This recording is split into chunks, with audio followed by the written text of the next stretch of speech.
ప్రభునందు ప్రేమైన వాళ్ళారా, ఇంతవరకు మనం పాటల ద్వారా, స్తుతి ఆరాధనల ద్వారా, వాక్య పఠనం ద్వారా ఆ మహాదేవుని మనం ఎంతగానో మహిమపరిచిన్నాము, ఆరాధించున్నాం.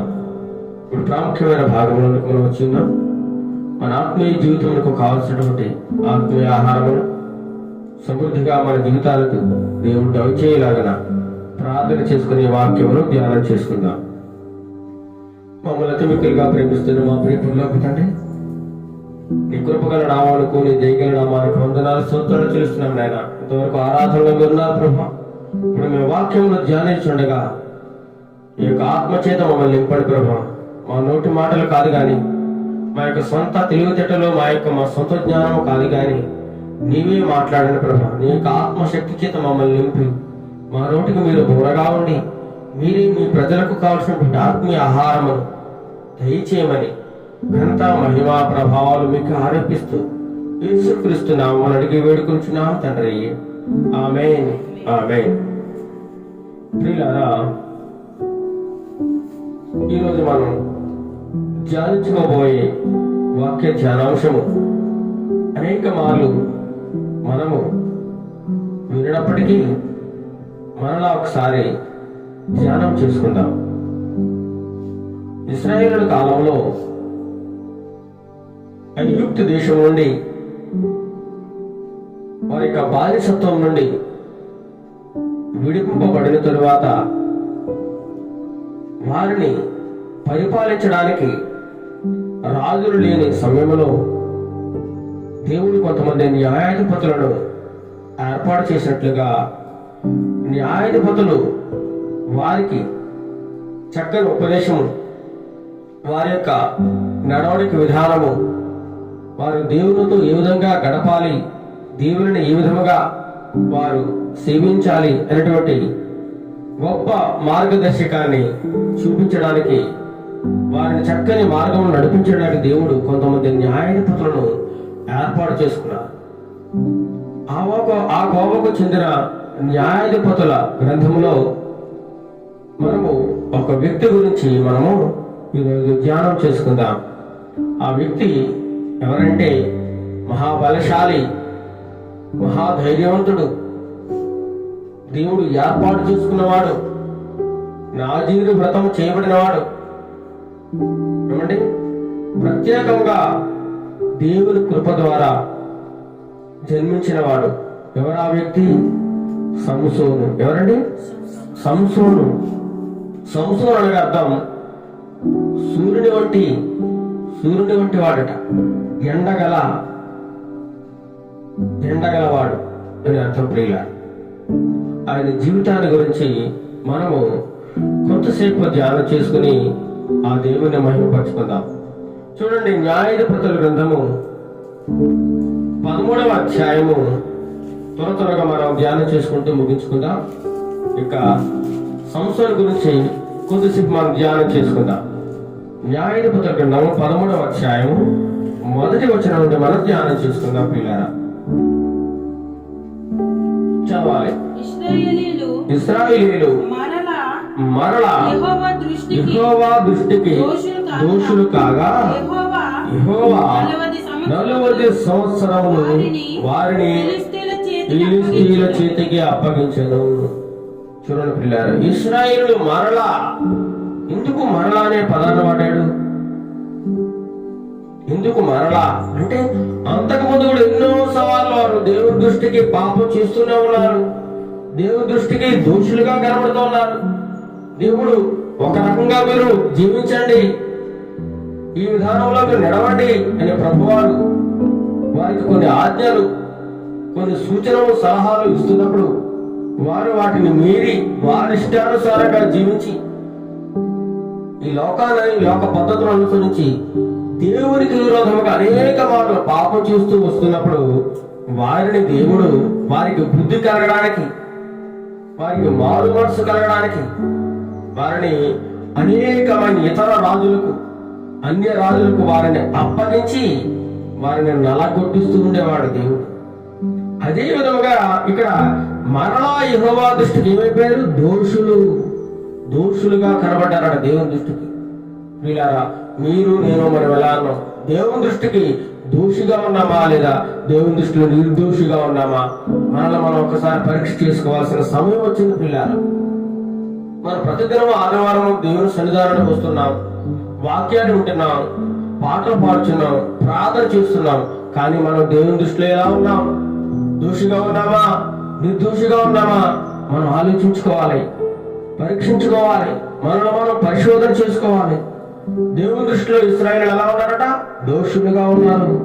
అందుచేత వారి దోషాలను బట్టి, వారి పాపాలను బట్టి, వారి చెడ్డ క్రియలను బట్టి వారిని దేవుడు ఎవరికి అప్పగించాడు? ఇప్పుడు ఫిలిష్తీయులకు, అన్యులకు, సున్నతి లేని వారికి దేవుడు వారిని అప్పగించి వారిని నలగొట్టేలా దేవుడు చేస్తూ ఉన్నాడు. ఆ కాలంలో, ఈ కాలంలో ఫిలిష్తీయులు చేతులు ఇశ్రాయేలులు ఎలా ఉన్నారు? బందీఖానాగా ఉన్నారు, వారి చేతుల్లో ఉన్నారు. ఫిలిష్తీయుల కింద ఇశ్రాయేలు ఉన్నారన్నమాట. ఫిలిష్తీయులు ఏలేవారు, ఆ ఏలుబడిలో జీవిస్తున్న వారు ఇశ్రాయేలు. చూడండి, ఒక అన్యుల చేతికి, ఎటువంటి సున్నతి లేని అన్యులు వారు, దేవుని భయం లేని వారు, దుర్మార్గులు, అలాంటి వారి చేతికి అప్పగించాడండి ఇశ్రాయేలు. ఆ కాలంలో ఆ విధంగా జరుగుతున్న కాలక్రమంలో చదవండి. ఆ కాలమున త్వరగా దాను వంశస్థుడు జుర్యా పట్టణస్థుడైన మానోహాను ఒకడు ఉండేది. ఆ కాలంలో దాను వంశానికి చెందినవాడు, జుర్యా పట్టణానికి సంబంధించిన వాడు ఒక వ్యక్తి కనబడుతూ ఉన్నాడు. అతని పేరు మానోహ. ఏం పేరండి? మానోహ అనగా విశ్రాంతి అని అర్థం. మానోహ అనగా విశ్రాంతి. జుర్యా పట్టణం అనగా, జుర్యా అనగా తెగులు, దాను అనగా న్యాయాధిపతి. దాను వంశానికి చెందినవాడు, జుర్యా పట్టణానికి సంబంధించిన వాడు. జాగ్రత్తగా వినాలి, జాగ్రత్తగా. మళ్ళీ మధ్యలో అడుగుతాను, మధ్యలో అడిగినప్పుడు సమాధానం చెప్పాలి.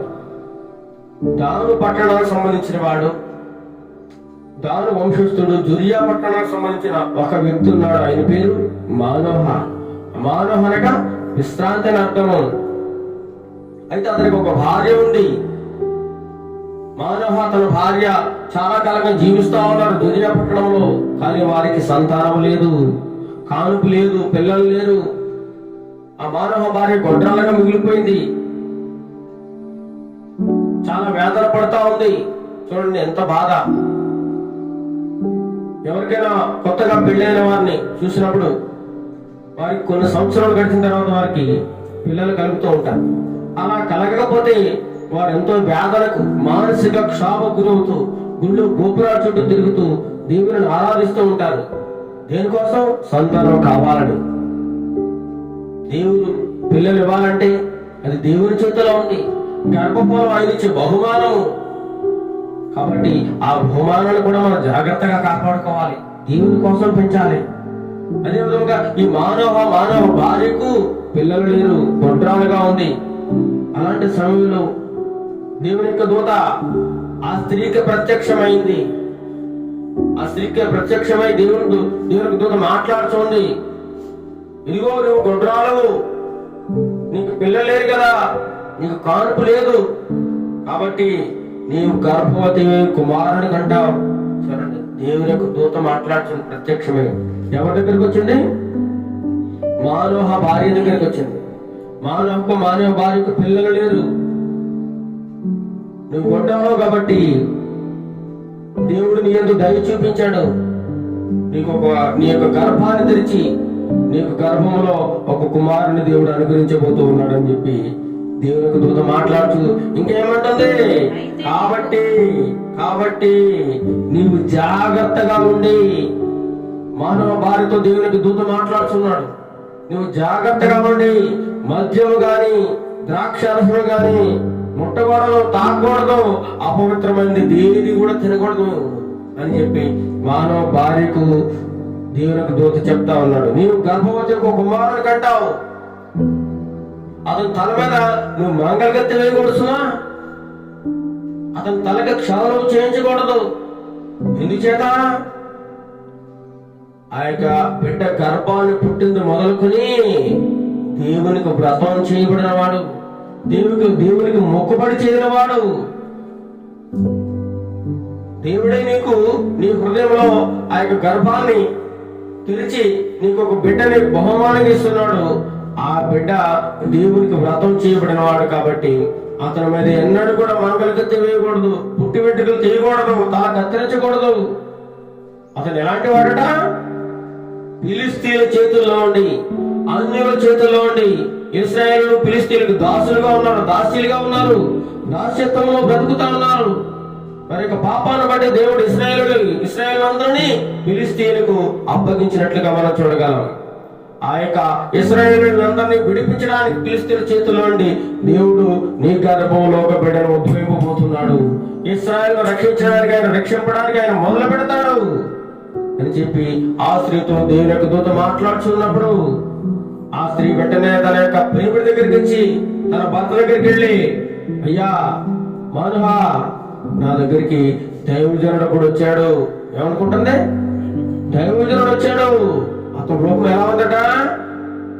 దేవత రూపం పోలింది, చాలా భయంకరంగా ఉంది. ఆయన ఎక్కడి నుంచి వచ్చాడో నాకు తెలియదు, కానీ నేను కూడా అడగలేదు. తన పేరు నాతో చెప్పలేదు. కానీ నీవు గర్భవతి కుమారుడు కంటావు, ఆలగించు అని చెప్పి నాతో చెప్పినట్లుగా తన భర్తతో చెబుతూ ఉంది. ఇంకేం చేయమన్నాడంటే, నువ్వు ద్రాక్షారసం గాని మద్యముని గాని అపవిత్రమైనది ఏది కూడా తినకూడదు. ఆ శిశువు దేవునికి వ్రతము చేయబడిన వాడు, దేవునికి మొక్కుబడి చేయని వాడు, ఇశ్రాయేలులందరినీ కూడా ఫిలిస్తీన్ల చేతుల్లోంచి విడిపించే సమర్థుడు అని దేవుడు నాతో మాట్లాడాడని తన భర్తతో మానవ భార్య చెప్పినట్లుగా మనం చూడగలం ప్రియులారా. అందుకు మానవ కూడా అంటున్నాడు, ప్రభువా ప్రభువా, నీవు పంపిన దైవజనుడు మరలా మా యొద్దకు వచ్చి పుట్టబోవు శిశువుకి మేము ఏమేం చేయాలో అని చెప్పి దేవుణ్ణి మరొకసారి వేడుకున్నాడు. ఆయన నాతో కూడా మాట్లాడు, ప్రభా, మన గర్భం ఇస్తానున్నావు కదా, మన పుట్టబోవు శిశువుని మేము ఏ విధంగా పెంచాలి, ఏ విధంగా నీ కోసం ఆయన్ని ఎదుగుదల క్రమక్రమంగా ఎదగడానికి మేము ఏం చేయాలి, ఆ విషయాలను మాకు బోధించాలని చెప్పి దేవుణ్ణి అడిగినప్పుడు దేవుని వేడుకున్నాడు మానవ. దేవునికి ప్రార్థన చేసినప్పుడు దేవుడు ఆ ప్రార్థన ఆలకించాడు. పిల్లారా, ఆలకించి ఒక రోజున మానవ భార్య పొలంలో ఉంటుండగా మళ్ళీ దేవుని యొక్క దూత ఆ స్త్రీ దగ్గరికి వచ్చేసింది. వచ్చి మాట్లాడుతున్నట్టుగా మనం చూడగలం. ఆ సమయంలో తన భర్త తన దగ్గర లేడు. అప్పుడు వెంటనే ఆ స్త్రీ తన భర్త దగ్గరికి పరిగెత్తుకొచ్చింది. అప్పుడు మనోహలించి తన భార్య దగ్గరికి వెళ్ళి, ఆ మనుషుని దగ్గరికి వెళ్ళి, ఆ దేవుని దూత మళ్ళీ వచ్చిందనమాట, మాట్లాడుతున్నాడు. అందుకు మనోహ, ఈ స్త్రీతో మాట్లాడిన వాడు నీవేనా అని ఆ యొక్క దేవుని దూతను అడిగినప్పుడు నేనే అయితే నీ మాట నెరవేరినప్పుడు ఆ బిడ్డ ఎలాంటి వాడవుతాడో అతను చేయవలసిన కారణం ఏమిటో మాకు తెలుపు అని చెప్పేసి దేవుని యొక్క దూతను అడిగినట్లుగా మనం చూడగలం ప్రియులారా.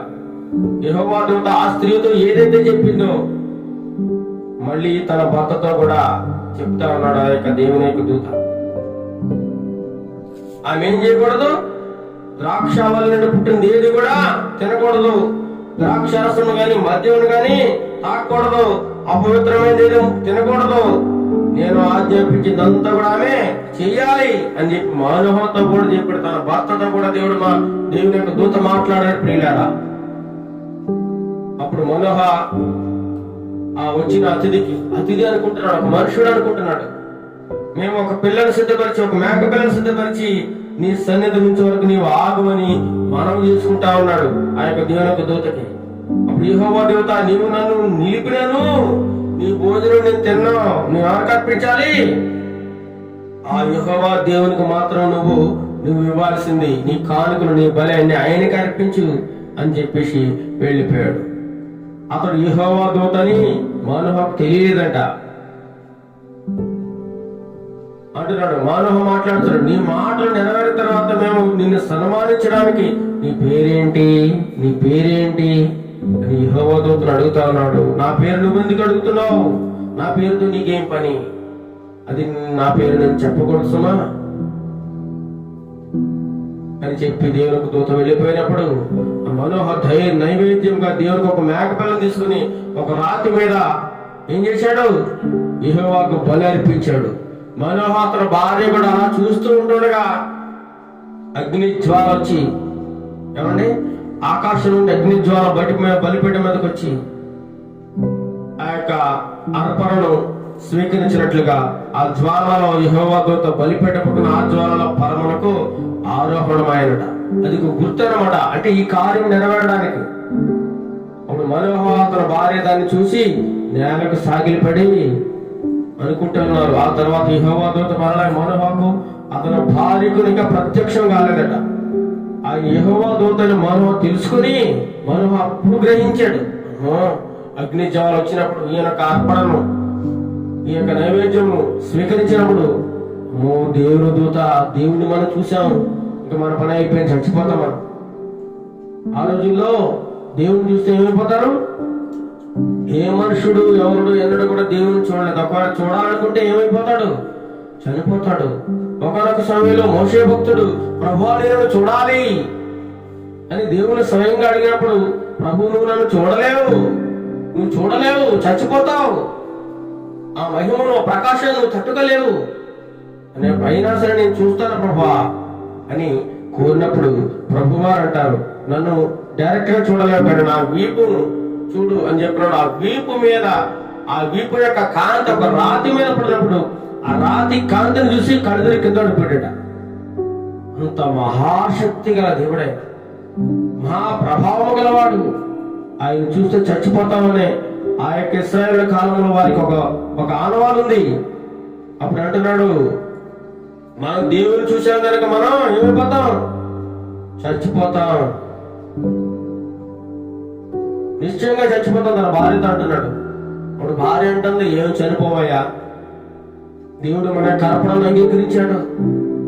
మనం ఒక చంపాలనుకుంటే మన అర్పణను, మన దహన బలిని, మన నైవేద్యాన్ని అంగీకరించాడు కదా అని తన భర్తతో చెప్పింది అనమాట మానవ భార్య.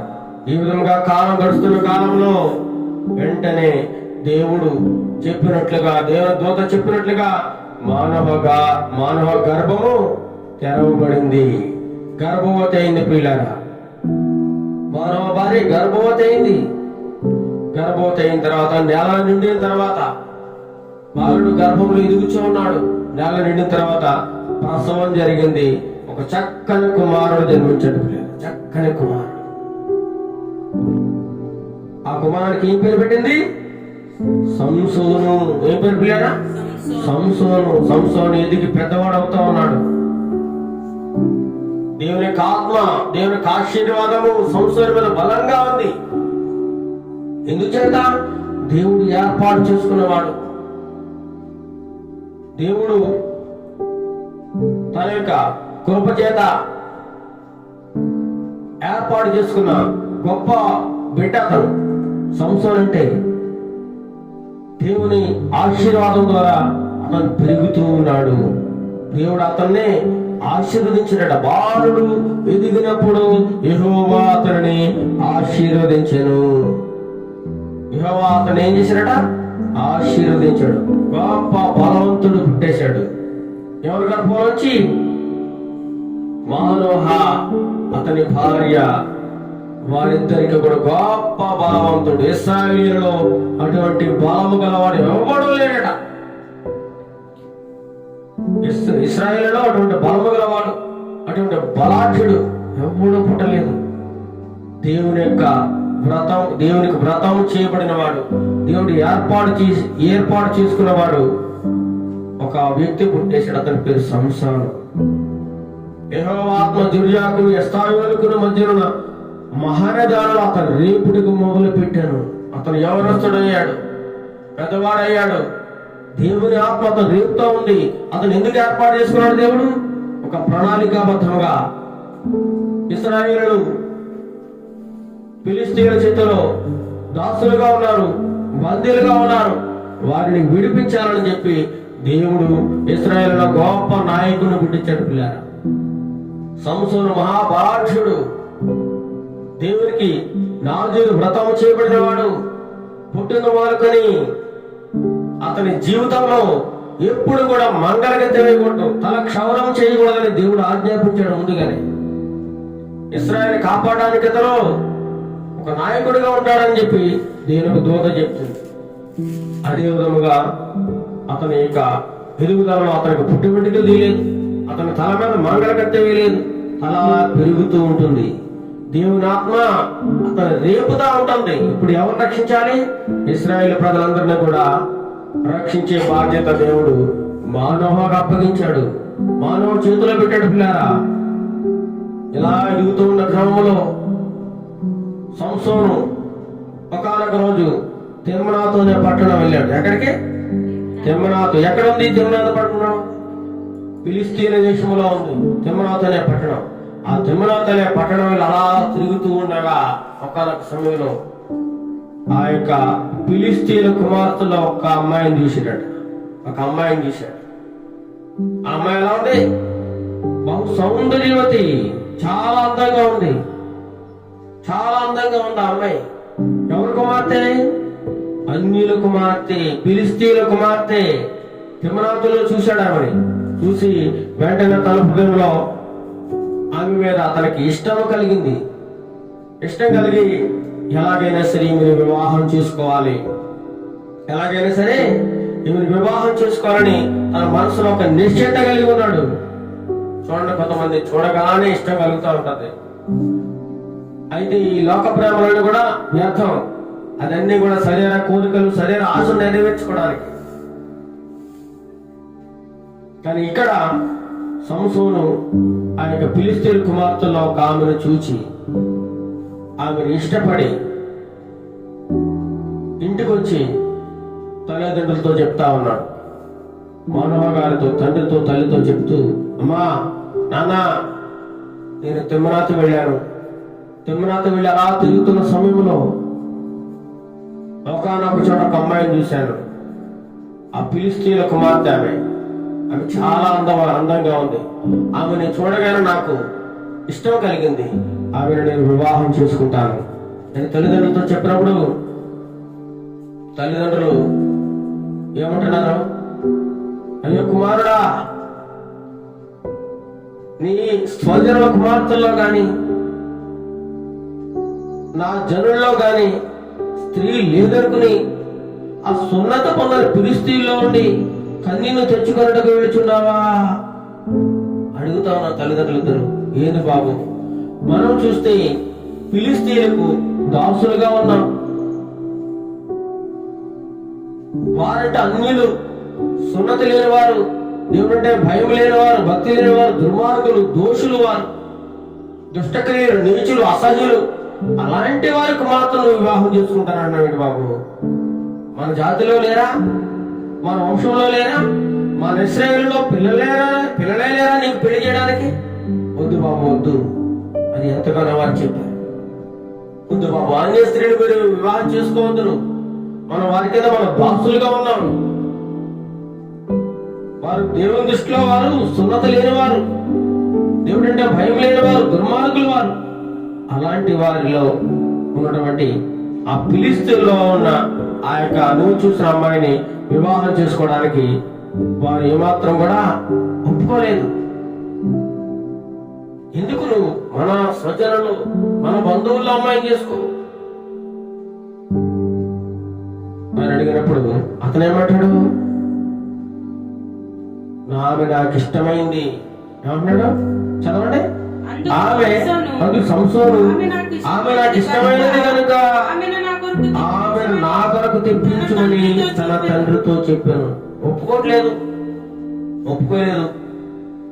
ఆయన ఇష్టపడ్డాడు సంసోను. ఆమె నాకు ఇష్టమైంది కనుక ఆమె నాకు కావాలి, ఇంకెవరవద్దు. కొంతమంది కూడా అంటారు, పలానా ఆమెను నేను చేసుకోవాలి, లేదా పలానా అబ్బాయిని నేను చేసుకోవాలి, ఆమె అంటే ఆమె తప్ప ఇంకెవరు నాకు వద్దు అని పట్టుబడుతూ ఉంటారు. చివరి తల్లిదండ్రులు కూడా ఏం చేస్తారు? వారి ఇష్టానికి కాదనలేక వివాహం చేస్తూ ఉంటారు. కొన్నిసార్లు వారి నిర్ణయం ఒక్కొక్కసారి తప్పైంది అనుకోండి, వారి జీవితం అయిపోతే సర్వనాశనం అయిపోతుంది. అందుకే వివాహం అనేది తల్లిదండ్రులు నిర్ణయించిన దానిని మాత్రం చేసుకో. ఎందుకంటే వారు మంచి చెడ్డలు అన్ని చూస్తారు, ఆలోచిస్తారు. కాబట్టి వారికి గౌరవించి వారి యొక్క నిర్ణయాన్ని గౌరవించాలి ప్రియులారా. ఇక్కడ ఏం చేస్తున్నాడు? తల్లిదండ్రుల మాటను కాదని, ఏమి లేదమ్మా, ఏమి లేదు నాన్న, నాకు ఆమె ఇష్టమైనది కాబట్టి ఆమెనే నేను వివాహం చేసుకుంటాను, ఆమెనే నాకు తెప్పించండి అని చెప్పి తన తండ్రితో చెప్పాడు. ఇదంతా ఎందుకు జరుగుతుంది తెలుసా పిల్లారా?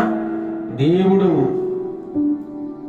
ఇశ్రాయేలుకి ఏమన్నా చెయ్యాలని ఇశ్రాయేలుతో సంబంధం కలుపుకుని వారి నుండి ఆ యొక్క బానిసత్వం నుండి ఎలాగైనా విడిపించాలని ఒక గొప్ప ఆశతో దేవుడు సంసోనును రేపుతూ ఉన్నాడు. వారితో ఎలాగైనా సంబంధం కలుపుకుని, చూడండి, ఒక వ్యక్తి నుంచి మనం బయటపడాలనుకున్నప్పుడు ఆ వ్యక్తితో మనం ఎలా ఉండాలి?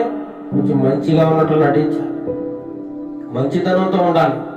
అలాగా ఆ ఫిలిష్తీయులకు ఏమన్నా చేయాలని చెప్పేసి దేవుడి చేత అతడు రేపబడుతున్నాడు అనే విషయం తల్లిదండ్రులకి ఏం తెలియదట. వాళ్ళు తెలుసుకోలేకపోయారు. ఇదంతా దేవుని యొక్క ప్రణాళికలో ఒక భాగంగా ఉంది. ఆ కాలంలో ఫిలిష్తీయులు ఏం చేస్తున్నారు? ఇశ్రాయేలుని ఏలుచూ ఉన్నారట. ఇశ్రాయేలు ఫిలిష్తీయులకి దాసులుగా, బానిసలుగా పనిచేస్తా ఉన్నారు. సంసోను ఏం చేశాడు? ఏది ఏమైనా సరే నేను ఆమెను వివాహం చేసుకుంటాను, మీరు ఆమెను మాత్రం నాకు ఇచ్చి పెళ్లి చేయాలని చెప్పి గట్టి పట్టుబట్టినప్పుడు తల్లిదండ్రులు కూడా ఏం చేశారు? సరే బాబు, ఏం చేస్తాం, నీ మాట కాదనలేము, సరే చేసుకుందులే అని చెప్పి తల్లిదండ్రులు తీసుకుని ఎక్కడికి బయలుదేరాడు? ఇప్పుడు తిమ్మనాతుకు బయలుదేరాడు. తిమ్మనాతు ఎక్కడ బయలుదేరాడు? తిమ్మనాతు ఎవరు పట్టణం? ఫిలిష్తీయుల పట్టణం. అక్కడ బయలుదేరి జాగ్రత్త పట్టున్నారా? సంసోను గురించి కొన్ని ప్రశ్నలు అడిగినప్పుడు సమాధానాలు కూడా చెప్పాలి. తిమ్మనాతుకు వెళ్తా ఉన్నాడు. ముందు తల్లిదండ్రులు నడుస్తా ఉన్నారు, వెనక సంసోను నడుస్తా ఉన్నాడు. తిమ్మనాతు ద్రాక్ష తోటల దగ్గరకు వచ్చినప్పుడు ఒక పెద్ద కొదమ సింహం, ఏంటండి సింహము, కొదమ సింహం చాలా భయంకరంగా ఉంటది. అడవికి మహారాజుది. దాని యొక్క సౌండ్ వింటేనే గుండె ఆగిపోయేంత పని అవుతుంది. దాన్ని చూస్తేనే చచ్చిపోతారు జనాలు, అంత భయంకరమైనది.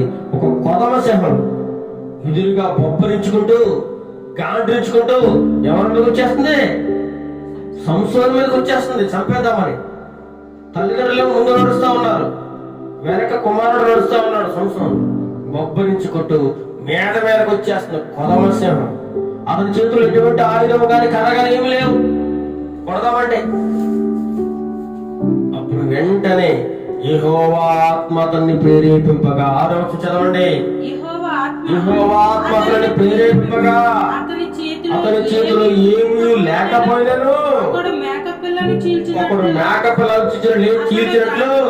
అతడు దానిని చీల్చిన. బా, ఎంత గొప్ప బలవంతుడు చూడండి, ఎంత గొప్ప బలవంతుడు. మేకపిల్లను చీల్చినట.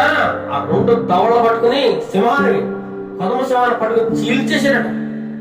అంత పెద్ద కొదమ సింహం, అంత భయం. దాని గాండ్రింపు వింటేనే గుండె కుబీలమంటది. అలాంటిది సింహం మీదకి వస్తుంటే, కొదమ సింహం మీదకి వస్తుంటే దాన్ని మేక పిల్లలను చీల్చి పాడేసినట్టు చంపి పాడేసాడు పిల్ల. ఒక కర్ర వాడలేదు, కత్తి వాడలేదు, ఏం వాడలేదు. తన చేతులతోటి సింహాన్ని 2 పై దవడ కింద దవడ పట్టుకుని చీల్చి చంపేసాడు. అంత గొప్ప పరాక్రమవంతుడు, అంత గొప్ప ధైర్యశాలి, అంత గొప్ప ధీరశాలి ఎవరండి? సంసోను. ఈ బలం ఎవరిచ్చారు? దేవుడు. యెహోవా ఆత్మ అతన్ని ప్రేరేపింపగా, ఎప్పుడైతే దేవుని ఆత్మ అతని మీదకి బలంగా వస్తుందో గొప్ప గొప్ప కార్యాలు చేస్తా ఉన్నాడు. గొప్ప గొప్ప కార్యాలు అతని ఆత్మ ఎప్పుడైతే ప్రేరేపించిందో, అతని చేతిలో ఏమీ లేకపోయినా సరే మేక పిల్లను చీల్చి పారేసినట్టు ఆ సింహాన్ని చీల్చి పారేశాడు. ఈ విషయం ముందు వెళ్తున్న తల్లిదండ్రులు తెలుసా? తెలియదు. వారు నడుచుకుంటూ వెళ్తా ఉన్నారు. దాన్ని చీల్చి పారేసేసి అక్కడ పక్కన పారేసేసి మళ్ళీ మామూలుగా వెళ్ళాడు తల్లిదండ్రులతో కలిసి.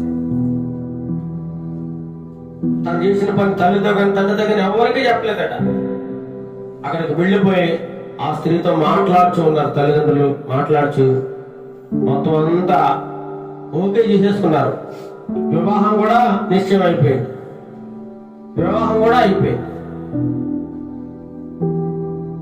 అతడు అక్కడికి వెళ్ళి ఆ స్త్రీతో మాట్లాడినప్పుడు ఆమె యందు సంసోనుకి ఏం కలిగిందట? ఇష్టము కలిగను. అప్పుడు ఆమెతో మాట్లాడితే ఇంకా ఆమె మీద ఎంతో ప్రేమ ఇష్టం కలిగిందట. ఈమెను తన భార్యగా చేసుకోవడానికి ఇరువురు కూడా అంగీకారం తెలిపారనమాట. కొంతకాలం తర్వాత అతడు ఆమెను తీసుకుని తిరిగి వెళ్ళుచుండగా, ఆమె తీసుకుని వచ్చడానికి తిరిగి వెళ్తున్నాడు. ఎక్కడికే? తిమ్మరాతు అయిపోయింది, అంతా అయిపోయింది, ఓకే అయిపోయింది, ఇంటికి వచ్చేసారు. తర్వాత కొంతకాలం తర్వాత మళ్ళీ ఆమెను తీసుకుని రావడానికి తిరిగి వెళ్తా ఉన్నాడు. వెళుతున్న సమయంలో ఆ సింహాన్ని ఒక చోట చంపేశాడు. చూశాడు ఇంతకుముందు సింహాన్ని చంప పారేశాడు. ఆ కళేబరం అటువైపు అలా చూశాడట. కళేబరం చూసినప్పుడు మొత్తం సింహం శరీరం ఎలా ఉంటుంది? కుళ్ళిపోయి ఎండిపోయింది. ఆ యొక్క సింహం యొక్క కళేబరపు ఎముకల్లోనూ తేనెటీగలు కనబడుతుంది, తేనెటీగల గుంపు కనబడుతున్నాడు. దగ్గరికి వెళ్ళి చూశాడు సంసోను. దగ్గరికి వెళ్ళి చూస్తే ఆ యొక్క కళ్యాపురంలో ఏముంది? తేనె తొట్ట. తేనెటీగలు పట్టి తేనె పట్టట కదా, పెద్ద తేనె పొట్టు పట్టేసి ఉంటుంది. తేనె పట్టు పట్టేసి ఉంటే ఆ తేనె పట్టు దగ్గరికి వెళ్ళి తీసుకుని చేతిలో తేనె వేసుకుని, నాకు ఇప్పుడు ఎలా ఉంది? తేనె కంటే మధురమైన ఏమన్నా ఈ ప్రపంచంలో? తేనె కంటే తీపి అయిన పదార్థం ఏది లేదు. తేనె తీపి అంత మధురంగా ఉంది. ఇందులోంచి వచ్చింది అది సింహం యొక్క కళేబరంలోంచి. ఆ కళేబరంలో ఆ ఎముకల్లో ఈగలన్నీ వెళ్ళి అక్కడ తేనె పట్టును తయారు చేసి ఆ ఈగలు వాళ్తున్నప్పుడు ఆ తేనె పట్టు తీసుకుని తిని తర్వాత ఇంటికి వచ్చి తన తల్లిదండ్రులు కూడా వారికి కూడా ఇచ్చినప్పుడు వారు కూడా తిన్నారు. కానీ ఆ తేనె ఎలా వచ్చిందోగా, ఆ తేనె ఎక్కడికి వెళ్ళి తెచ్చాడో అవేం చెప్పలేదు తల్లిదండ్రులు కూడా. అయితే అతని తండ్రి ఆ స్త్రీని చూడబోయినప్పుడు, ఎవరిని? సంసోను గారి యొక్క భార్యను చూసడానికి వెళ్ళినప్పుడు సంసోను అక్కడ గొప్ప విందు చేశాడట. ఏం చేశాడట? విందు చేశాడు. ఆ విందు చేయడం, ఆ పెళ్లి కుమారుడు విందు చేయాలని అక్కడ ఆచారం అంట, అక్కడ మర్యాద అది. అప్పుడు ఆ తిమ్మరాతులో ఉన్నటువంటి ఆ ఇంటి వారు పెళ్లి కుమార్తె తరపు అంటారు కదా, వారు ఏం చేశారట? అందరూ గొప్ప గొప్ప అందరూ కూడా 30 మందిని ఆ విందుకి ఆహ్వానించారట. ఎంతమందిని? 30 మంది స్నేహితులు. ఎవరైతే పెళ్లి కుమార్తె తరపు అంటారో వారిని ఒక 30 మందిని ఆ విందుకి ఆహ్వానించారు. అందరూ విందుకి కూర్చున్నారు. ఎన్ని రోజులు ఆ విందు? 7 రోజులు. ఎన్ని రోజులు చేశాడు? 7 రోజులు విందు చేసినట. అప్పుడు ఆ విందుకు కూర్చున్న వారందరూ కూడా విందు జరుగుతా ఉంది. అప్పుడు సంసోను వారితో ఒక మాట మాట్లాడుతున్నాడు. ఆ ఊరి పెద్దలతో, తిమ్నాతు పెద్దలతో మాట్లాడుతున్నాడు. ఏమని? చదవండి 12వ వచనం. అప్పుడు సంసోను, నీకు ఇష్టమైన ఎడల నేను మీ ఎదుట ఒక విందుడు కథను వేసేదను.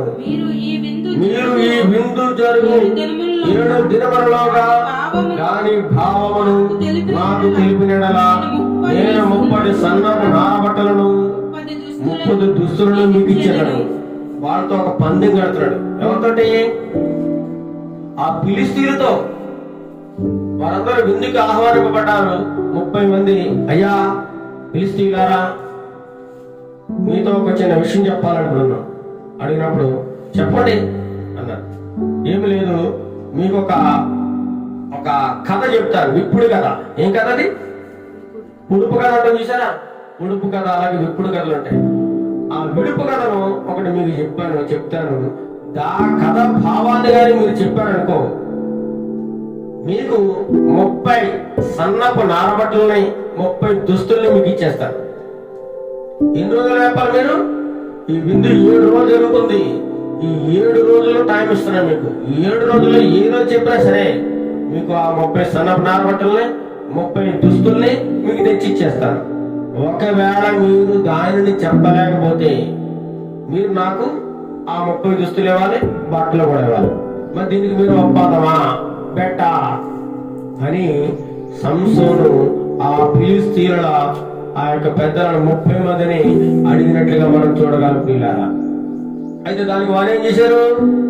ఒప్పుకున్నారు. సరే సంసోను, సరే మాకు టైం ఇచ్చావు కదా 7 రోజులు, సరే మేము ఆలోచిస్తాం, చెప్తాం అని వారు కూడా ఒప్పుకున్నట్టుగా మనం చూడగలం. అయితే వారికి కథ చెప్తాను. ఇప్పుడు కథ, విడుపు కథ. ఏం కథ అది? బలమైన దానిలో నుండి తీపి వచ్చాను, తిను దానిలో నుండి తిండి వచ్చాను. బలమైన దానిలో నుంచి ఏమొచ్చిందట? తీపి వచ్చింది. తిను దానిలో నుంచి తిండి వచ్చింది. దీనికి అర్థం ఏంటి చెప్పాలి. 7 రోజుల టైం బెట్ట కాసాడు వారితో. బెట్ట కాసాడు, వారు కూడా ఒప్పుకున్నారు. 3 రోజులు అయిపోయింది. ఒకరొకరు ఆలోచించుకుంటా ఉన్నాయి, ఏంటది? బలమైన దానిలోంచి తీపి వచ్చిందంట, తినే దానిలోంచి తిండి వచ్చిందంట. ఏంటి దీని అర్థం అని వారు తలలా పట్టుకొని పీలుకుంటూ బాదుకుంటా ఉన్నారు, ఆలోచిస్తా ఉన్నారు. 3 రోజులు అయిపోయింది. 3 రోజులు విందు జరిగింది. ఇంకా ఎన్ని రోజులు ఉంది టైం? 4 రోజులు టైం ఉంది. 4 రోజులు, 7 రోజులు విందు చేస్తా ఉన్నాడు సంసోను. 3 రోజులు అయిన తర్వాత ఒకసారి సంసోను, అయ్యా ఫిలిష్తీయులారా, ఒక్కసారి నేను చెప్పిన ఆ పొడుపు కథ, ఆ విడుపు కథని విప్పగలరా, చెప్పగలరా అనేటప్పుడు వారు చెప్పలేకపోయారు. 3 రోజులు అయింది. 7 రోజు కూడా వచ్చేస్తా ఉంది. ఇంకా కొద్ది దూరంలోనే ఉంది. వారు టైం అయిపోతుంది. వారు చెప్పలేకపోతే ఏం చేయాలి? సంసారికి 30 సన్నపు నారబట్టలు ఇవ్వాలి, 30 దుస్తులు ఇవ్వాలి. కాబట్టి వాళ్ళు ఓడిపోతారు. మేము ఓడిపోకూడదు, మేము ఫిలిష్తీయులు, వీరెక్కడో మా కింద వీరు దాసులుగా వచ్చిన ఇశ్రాయేలుడు, వీరి ముందు మేము తగ్గకూడదు అని చెప్పి వీళ్ళు చెప్పలేకపోతున్నారు. ఈ 30 మంది కూడా వారికి ఆలోచన తట్టడం లేదు. అయితే మీరు బ్లాక్ మెయిల్ మొదలు పెట్టారు. సార్ బ్లాక్ మెయిల్, ఎలాగైనా సరే ఈ నిజాన్ని రాబట్టాలి, మనం తెలుసుకోవాలి అని చెప్పి 7వ దిన ఏం చేశారంటే సంసోను భార్యతో మాట్లాడడానికి వచ్చారు. సంసోను భార్య ఇంటి దగ్గరికి వచ్చేసి, అమ్మా నీ భర్త సంసోను మాకొక కథ పొడుపుగా తీసాడు, ఆ కథ భావాన్ని చెప్పాలి, చెప్పకపోతే మేము ఊడిపోయినట్లు అవుతాం, మా ప్రెస్టేజ్ పోతుంది. కాబట్టి నువ్వేం చేయాలి? ఆ కథ భావం ఏంటో నువ్వు మాకు చెప్పాలి. నీ భర్తని మంచి చేసుకుని లాలించి ఆడించి పాడించి అతన్ని లొంగ తీసుకుని నువ్వు ఆ కథ భావాన్ని తెలుసుకుని నువ్వేం చేయాలి మాకు చెప్పేయాలి.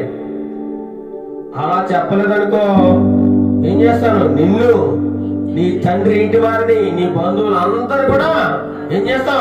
కాల్చి చెప్పేస్తాం, నీ ఆస్తి అంతా పాడు చేసేస్తాం. ఏం ఆషామాషిగా ఉందా? నీ భర్త ఎక్కడి నుంచో వచ్చి ఇక్కడికి మా దగ్గరకు వచ్చి మాకు పొడుపగలేసి మా ఆస్తిని కాజేయాలనుకుంటాడా? ఇంత ప్లాన్ వేస్తున్నారా? కాబట్టి నువ్వు ఎలాగైనా సరే కథను తెలుసుకుని, కథ భావాన్ని తెలుసుకుని మాకు చెప్పాలి, లేకపోతే మిమ్మల్ని అందరినీ చంపేస్తాం, నిన్ను చంపేస్తాం, మీ తండ్రి ఇంటి వారిని, మీ బంధువులు అందరినీ చంపేస్తాం అని చెప్పినప్పుడు ఎలా అంటే చెప్పండి. ఈ వారి కన్నా కొత్తగా వివాహం జరిగింది, వారి ఇంకా సంతోషంగా ఆనందంగా ఇంకా గడపనే లేదు. మొదటి రోజు నుంచి కూడా ఈ విషయం తెలిసిన దగ్గర నుంచి కూడా సంసోను యొక్క భార్య చాలా ఏడుస్తూ బాధపడుతుంది. అయ్యో ఏంటి ఇలా జరుగుతుంది అని చెప్పి వేదన చెందుతోంది. అప్పుడు కాబట్టి సంసోను భార్య అతన్ని పాదముల పడి ఏడ్చుచు ఎవరి దగ్గర? సంసోను గారి దగ్గరికి వచ్చేసి ఏడుస్తా ఉంది. లేవదీశాడు సంసోను. లేవదీసి, ఎందుకు ఏడుస్తున్నావు అమ్మా అని అంటున్నప్పుడు, నువ్వు ఎంతగానో నన్ను ప్రేమించావు కదా, నేనంటే నీకు ఎంతో ఇష్టం కదా, కానీ నువ్వు నా దగ్గర ఒక నిజం దాస్తా ఉన్నావు. నా యొక్క స్వజనులకు, మా ఊరి వారికి నువ్వు ఒక పొడుపు కథ వేశావు. దాని కథనే, ఆ భావాన్ని నాకు కూడా చెప్పవా? నేను నీ భార్యనే కదా, కనీసం నాకు కూడా చెప్పవా? నాకు చెప్పు అని చెప్పి బలవంతం చేస్తా ఉంది. ఎవరిని? సంసోను గారిని. అప్పుడు సంసోను ఏమంటాడు? నీకేంటి చెప్పేది? నా తల్లిదండ్రులకి చెప్పలేదు నేను, మా అమ్మ నాన్నలకే చెప్పలేదు, నీకు చెప్తాను నేను అని చెప్తా ఉన్నాడు. రోజులు గడుస్తా ఉన్నాయి. విందు తినాలని 7 కూడా 7 రోజులు కూడా ఆ భర్తతో సంతోషం లేదు, సుఖం లేదు. ఆమెకి ఏడుస్తూనే ఉంది. 7 రోజులు ఏడుస్తూనే ఉన్నాడు. ఆ 7వ రోజున అతను బాగా తొందర పెట్టేసింది. టైం అయిపోతుంది. 7వ రోజు అయిపోయిందంటే ఏమైపోతుంది? ఫిలిష్తీయులు ఓడిపోతారు. ఫిలిష్తీయులు ఓడిపోతే ఈ కుటుంబాన్ని అంతటి కూడా ఏం చేస్తారు? చంపేస్తారు. తండ్రిని చంపేస్తారు, ఈవిడ చంపేస్తారు, బంధువులు అందరూ చంపేస్తారు. కాబట్టి మేము బ్రతకాలి, నేను నా భర్తతో ఉండాలంటే ఏం చేయాలి? నా స్వజనుని నేను గెలిపించాలి అని చెప్పి ఆమె ఏం చేసింది? 7 రోజులు కూడా ఏడుస్తూ వచ్చిందంట. 7వ రోజు అతను నేను తొందర పెడతా ఉంది సంస్థని, నాకు చెప్తావా అన్నప్పుడు, సరే భార్య కదా, నాకు ఎంతో ఇష్టమైన భార్య కదా అని చెప్పేసి ఏం చేశాడు? చెప్పేశాడు. ఏమని చెప్పాడు? బలమైన దానిలో తీపి వచ్చును, తినడానికి తిండి వచ్చిందంటే, నేను ఒకనొక రోజుని ఇలాగా మీ దగ్గరికి వచ్చినప్పుడు నా మీదకి ఒక సింహం వచ్చింది. ఆ సింహాన్ని మేకపిల్ల చీల్చేసాను. చీల్చేసిన తర్వాత చచ్చిపోయింది, అక్కడ పాడేసిన తర్వాత ఇంటికి వెళ్ళి మళ్ళీ తిరిగి వచ్చే సమయంలో అక్కడికి అది ఏమైందో అటువైపు చూసినప్పుడు ఆ యొక్క కళ్యాణపురంలో తేనెటీగలో దాంట్లో తేనె పుట్టును పెట్టి దాన్ని తీసుకుని తిన్నాను. అదే బలమైన దాని నుంచి తీపి వచ్చిందంటే ఏంటిది? బలమైన దానిగా సింహము. తినే దానిలో తిండి వచ్చిందంటే అదేంటిది? తేనె అని చెప్పేశాడు. ఎవరికే? భార్యకి చెప్పేశాడు. భార్య వారికి చెప్తున్న సంగతి ఇతనికి తెలియక చెప్పేశాడు. చెప్పేసిన వెంటనే ఆమె పరుగున ఆ ఊరు వాళ్ళ దగ్గరికి వెళ్ళిపోయి ఆ 30 మందికి ఏం చేసింది? చెప్పేసింది. 7వ దినం సూర్యుడు అస్తమించక ముందే పరుగున వెళ్ళి ఆ ఊరు పెద్దలకు చెప్పేసింది. ఆ 30 మందికి చెప్పేస్తే వారు వచ్చేసి టైం అవ్వకముందే 7వ రోజు గడవకుండా వారు కూడా వచ్చేసి ఏం చెప్పేశారు? దేనికంటే తీపైనది, సింహం కంటే బలమైనది అని చెప్పి సంసోనుతో చెప్పేశారు. సంసోను, నువ్వు చెప్పిన కథ బాగా మేము చెప్పేస్తాం, ఇంకో 7 రోజులకి ఇంకా టైం ఉంది కాబట్టి చెప్పేస్తాను. సరే చెప్పండి అన్నాడు. దేవుని కంటే తీపైనది, సింహం కంటే బలమైనది అని అతనితో అనగా, అయ్యో వీళ్ళకి బాగా తెలిసిపోయిందే అనుకున్నాడా? లేదు, ఇతనికి ఆల్రెడీ గ్రహించి నా దూడతో దున్నకపోయినలా నా ఇప్పుడు కథను వెప్పలేక ఇందురని వారితో చెప్పాను. నా దూడతో దున్నకపోయినలా అంటే నా భార్యతో మీరు ఏకమయ్యి నా భార్యను బలవంతం చేసి వారిని బెదిరించి భయపెట్టి ఆమె ద్వారా నిజాన్ని రాబట్టారు. అందుచేతని మీరు చెప్పగలిగారు తప్ప లేకపోతే మీ వల్ల కానే కాదు, మీరు చెప్పలేకపోతున్నారు అని చెప్పి వారితో చెప్పాడు. ఇప్పుడు ఏం చేశాడు? ఎవరు ఓడిపోయారు? అక్కడ సంసోను ఓడిపోయినట్లయింది. ఎవరి ద్వారా?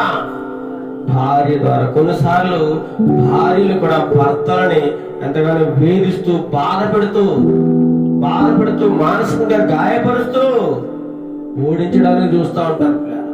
కొంతమంది చూస్తూ ఉన్నాం, మన పత్రికల్లో, టీవీలో చూస్తాను. కొన్ని చోట్ల ఎంతో మంది భార్యలు తమ భర్తలను వేధిస్తూ గాయపరుస్తూ బాధపరుస్తూ సూడిపడే మాటలతో నిందిస్తూ అవమానపరుస్తూ చులకన చేస్తూ తక్కువ చేస్తూ ఉన్నవారు ఎంతో మంది ఉన్నారు. అదే ఒక భర్తలు కూడా భార్యను ఒక పని మనిషిలాగా, ఒక దాసిలాగా, ఒక నీచమైనదిగా, తక్కువ దానిగా చూస్తూ అవమానపరిచే వారు కూడా ఎంతో మంది ఉన్నారు పిల్లలు. అందుకే భార్య భర్తలు ఇద్దరు సమానమే, ఎవరు ఎక్కువ కాదు, ఎవరు తక్కువ కాదు. ఒకరినొకరు ప్రేమించుకోవాలి, ఒకరినొకరు అర్థం చేసుకోవాలని దేవుని యొక్క వాక్యం సెలవుస్తా ఉంది. చూడండి, తన భార్య అయ్యో నా భర్త గెలవాలి, నా భర్త గొప్పవాడిగా ఉండాలి అని అనుకోలేదు. అయ్యో మేము బ్రతకాలి, మా యొక్క ప్రజలు ముందంజలో ఉండాలి, వారు పై స్థానంలో ఉండాలని చెప్పి ఆ వారి కోసం, వారి స్వార్థం కోసం ఆలోచించింది తప్ప భర్త గురించి ఆలోచించినట్లుగా మనం చూడలేదు. ఇక్కడ వెంటనే సంసారం ఓడిపోయాడు, వారి ముందు తల దించుకున్నట్లుగా చూడగలం. అన్నమాట ప్రకారం బంధు ప్రకారం ఏం చేయాలి? వారికి 30 సందపు నారబట్టలు ఇవ్వాలి, 30 దుస్తులు ఇవ్వాలి వారికి. వెంటనే ఏం చేశాడు? యెహోవా ఆత్మ తన మీదకి రాగా ఏం చేయాలి వారికి తెచ్చేవాళ్ళు. ఏం చేయాలి అనుకుంటున్నప్పుడు దేవుని యొక్క ఆత్మ తన మీదకి బలంగా దిగి వచ్చిందట. ఒక ఆలోచన వచ్చింది. అష్కెలోను అనే ప్రదేశానికి వెళ్ళిపోయాడు. అష్కెలోను అనే ప్రాంతానికి వెళ్ళిపోయి ఆ ఊరికి వెళ్ళిపోయి ఆ ఊరిలో ఉన్నటువంటి 30 మందిని చంపేశాడు. 30 మందిని చంపేసి వారి దగ్గర ఉన్నటువంటి సొమ్మంతా దోచుకుని ఆ బట్టలు, ఆ సన్నపు నారబట్టలు, దుస్తులు వారికి ఇచ్చేసాడు. ఎంత తప్పు చూడండి. తన భార్య చేసిన పనికి ఏం చేశాడు? ఆ ఫిలిస్తీన్లో ఉన్నటువంటి అష్కెలోను అనే ప్రదేశానికి వెళ్ళి, అష్కెలోనుగా వలస పోవుట. ఫిలిస్తీన్లో 5 పట్టణాలు, అదొక ముఖ్య పట్టణం. అది ఒక పట్టణంగా ఉంది. అష్కలేనుకు పోయి వారిలో ఒక 30 మందిని చంపేసి వారి సొమ్మునంతా దోచుకుని తిరిగి తెచ్చి వారికి ఆ కథ ఎవరైతే చెప్పారో ఆ 30 మందికి బట్టలు ఇచ్చేసాడు. చూడండి, తన భార్య మీద కోపంతో ఉన్నాడు. ఏంటి నువ్వు చేసిన పనేంటి? నేను నిన్ను ఎంతో ఇష్టపడ్డాను, ప్రేమించాను, నువ్వు నా భార్యగా చేసుకున్నాను. నా తల్లిదండ్రులు చెప్పినా వినలేదు నిన్ను. నా తల్లిదండ్రులు అప్పుడే చెప్పారు, అన్య స్త్రీని వివాహం చేసుకోవద్దు, మన స్వజనంలో ఉన్న అమ్మాయిని చేసుకో, వారు సున్నత లేని వారు అని ఎంతగా చెప్పిన నేను వినలేదు. నేను నిన్ను ఎంత ఇష్టపడి పెళ్లి చేసుకున్నందుకు నువ్వు నన్ను ఎంతగా మోసం చేస్తావా, ఇంతగా నువ్వు నన్ను బాధ పెడతావా అని తన భార్య మీద అతడు కోపగించుకుని ఏం చేశాడు? తన తండ్రి ఇంటికి వెళ్ళిపోయాడు. ఏం చేశాడు పిల్లరా? తండ్రి ఇంటికి వెళ్ళిపోయాడు సంసారం. తన భర్త మీద, తన భార్య మీద కోపంతో, నన్ను ఇంత అవమానపరుస్తావా మీ ఊరి ప్రజల ముందు? నేను నీ భర్తను కదా, కొంచెం కూడా నాకు విలువ ఇవ్వలేదు, నన్ను అందరూ అవమానపరిచావు అని చెప్పి ఎంతో కోపంతో, బాధతో ఏం చేశాడు? భార్య మీద కోపగించి వెళ్ళిపోయాడు. తన తండ్రి ఇంటికి వెళ్ళిపోయాడు. కొన్ని దినాలు గడిచిపోయింది, రావట్లేదు. కొత్తగా వివాహం జరిగింది. వారికి ఒక సుఖం లేదు, సంతోషం లేదు, ఆనందం లేదు. వివాహం జరిగిన దగ్గర 7 రోజులు ఆ బిందు సమయంలో కూడా ఏడుస్తా ఉంది, ఏడుపు కుటుంబం. ఆమె అందాన్ని చూశాడు, సౌందర్యాన్ని చూశాడు, ఇష్టపడ్డాడు. ఇష్టపడి చేసుకున్నందుకు ఏమొచ్చింది? కష్టం వచ్చింది. కష్టం వచ్చింది. ఓడిపోయాడు వాళ్ళ ముందు. ఓడించేసింది ఎవరు? భార్య. కొంతమంది భార్యల వెనక భర్త విజయం ఉంటదండి, భర్త విజయం ఉంటది. కానీ ఈ భర్త వెనక ఎవరి మీద అపజయం ఉంది? భార్య అపజయం ఉంది. ఎప్పుడు కూడా భార్య భర్తను ఉన్నతంగా చూసుకోవాలి, ఉన్నతంగా ఉండాలని, నా భర్త నలుగురిలో గౌరవంగా ఉండాలని, ఉన్నతంగా జీవించాలని ఆశించాలి తప్ప నా భర్తను నలుగురిలో అవమానించాలి, నా భర్త అందరికంటే తక్కువగా ఉండాలి అని ఎప్పుడు కూడా ఏ భార్య అనుకోలేదు. ఈ విధంగా చేసినప్పుడు ఆమె మీద అలిగి కోపగించి తన తండ్రి ఇంటికి వెళ్ళిపోయాడు. చాలా కాలం తర్వాత రాలేదు, చాలా కాలం అక్కడ ఉండిపోయాడు కొన్ని దినాలు. ఈలోగా ఏం చేశాడు? తిమ్నాతులో సంవత్సరం భార్య యొక్క తండ్రి చూశాడు ఇంకా రావట్లేదు, ఇక వదిలేసి వెళ్ళిపోయాడు నా కూతుర్ని, ఇక రాడిగా చాలా పాపంతో వెళ్ళిపోయాడు. కాబట్టి ఇంక ఈమె చూస్తే ఎవరొస్తురాలు అలాగే పడి ఎలా వదిలేస్తాం చూస్తూ అని చెప్పి సంవత్సరం యొక్క స్నేహితుడిగా భావించుకుని ఒకడు ఉన్నాడట, తెలిసినోడు. వాడికి ఇచ్చి పెళ్లి చేశాడు. ఏం చేశాడు? చూడండి ఎంత దారుణం. ఇతనేమో కోపగించుకుని తన తండ్రి దగ్గరికి వెళ్ళిపోయాడు. ఎందుకని కోపగించాడు? అతను కోపగించడంలో అర్థం ఉందా లేదా? అర్థం ఉంది. ఎందుకంటే భార్య అతను మోసం చేసింది కాబట్టి కోపగించుకుని వెళ్ళిపోయినప్పుడు ఆ భర్త కోసం ఎదురు చూడాలి కదా, ఏమి కూడా ఎదురు చూడలేదు. తన తండ్రి ఏమో వేరే వాడికి ఇచ్చి వెంటనే పెళ్లి చేశాడు. కోపం ఎన్ని రోజులు ఉంటుందండి? భార్య భర్తలు కోపగించుకుంటారు, ఉదయం కోపగించుకుంటారు, మళ్ళీ సాయంత్రానికి ఏమైపోవాలి? కలిసిపోవాలి. సాయంత్రానికి ఆ కోపం తగ్గుతుంది, మర్నాడికి ఇంకా కోపం తగ్గుతుంది, ఇంకో వారం రోజులకి ఇంత కోపం కూడా ఉండదు. ఆ కోపం సమయంలో మనం ఏం చేస్తున్నాం ఏం తెలియదు. అందుకే దేవుడు కోపమే మహాపాపం అంటాడు. దేవుడు పాపపడు కానీ పాపం చేయకూడదు అంటాడు. మరి కొన్ని దినాలు గడిచిన తర్వాత ఏం చేశాడంటే గోధుమల కోత కాలంలో చక్కగా కోపం అంతా పోయి కోపం అంతా పోయి ఒక మేక పిల్లని తన భార్యకు బహుమానంగా తీసుకుని మళ్ళీ ఎక్కడికి వచ్చాడు? తిమ్మనాథ్ వచ్చి ఆ అంతఃపురంలో భార్య దగ్గరికి వెళ్ళబోతుంటే అక్కడ వాళ్ళ తండ్రి చూసి అడ్డుకున్నాడు. బయట వెళ్ళిస్తలేడు. ఆగు, ఏంటి మామగారు, ఏంటి నా భార్య దగ్గర నేను అంటుంటా, నన్ను అర్థం ఏంటి అంటున్నాడు. ఎక్కడ నీ భార్య అయ్యా? నువ్వు ఎప్పుడు వెళ్ళిపోయావు? ఆమె కోపంగా ద్వేషంతో వెళ్ళిపోయావు కదా, నువ్వు రాలేదు. కాబట్టి నేను చూసి ఇక నీ భార్యను వేరొకడికి ఇచ్చి పెళ్లి చేశాను, నీ స్నేహితుడికి ఇచ్చి పెళ్లి చేసేసాను, ఇక అయిపోయింది. ఇక నీ భార్య కాదామె, అయిపోయింది అని చెప్పేసాడు. ఎలా ఉంటుంది చెప్పండి?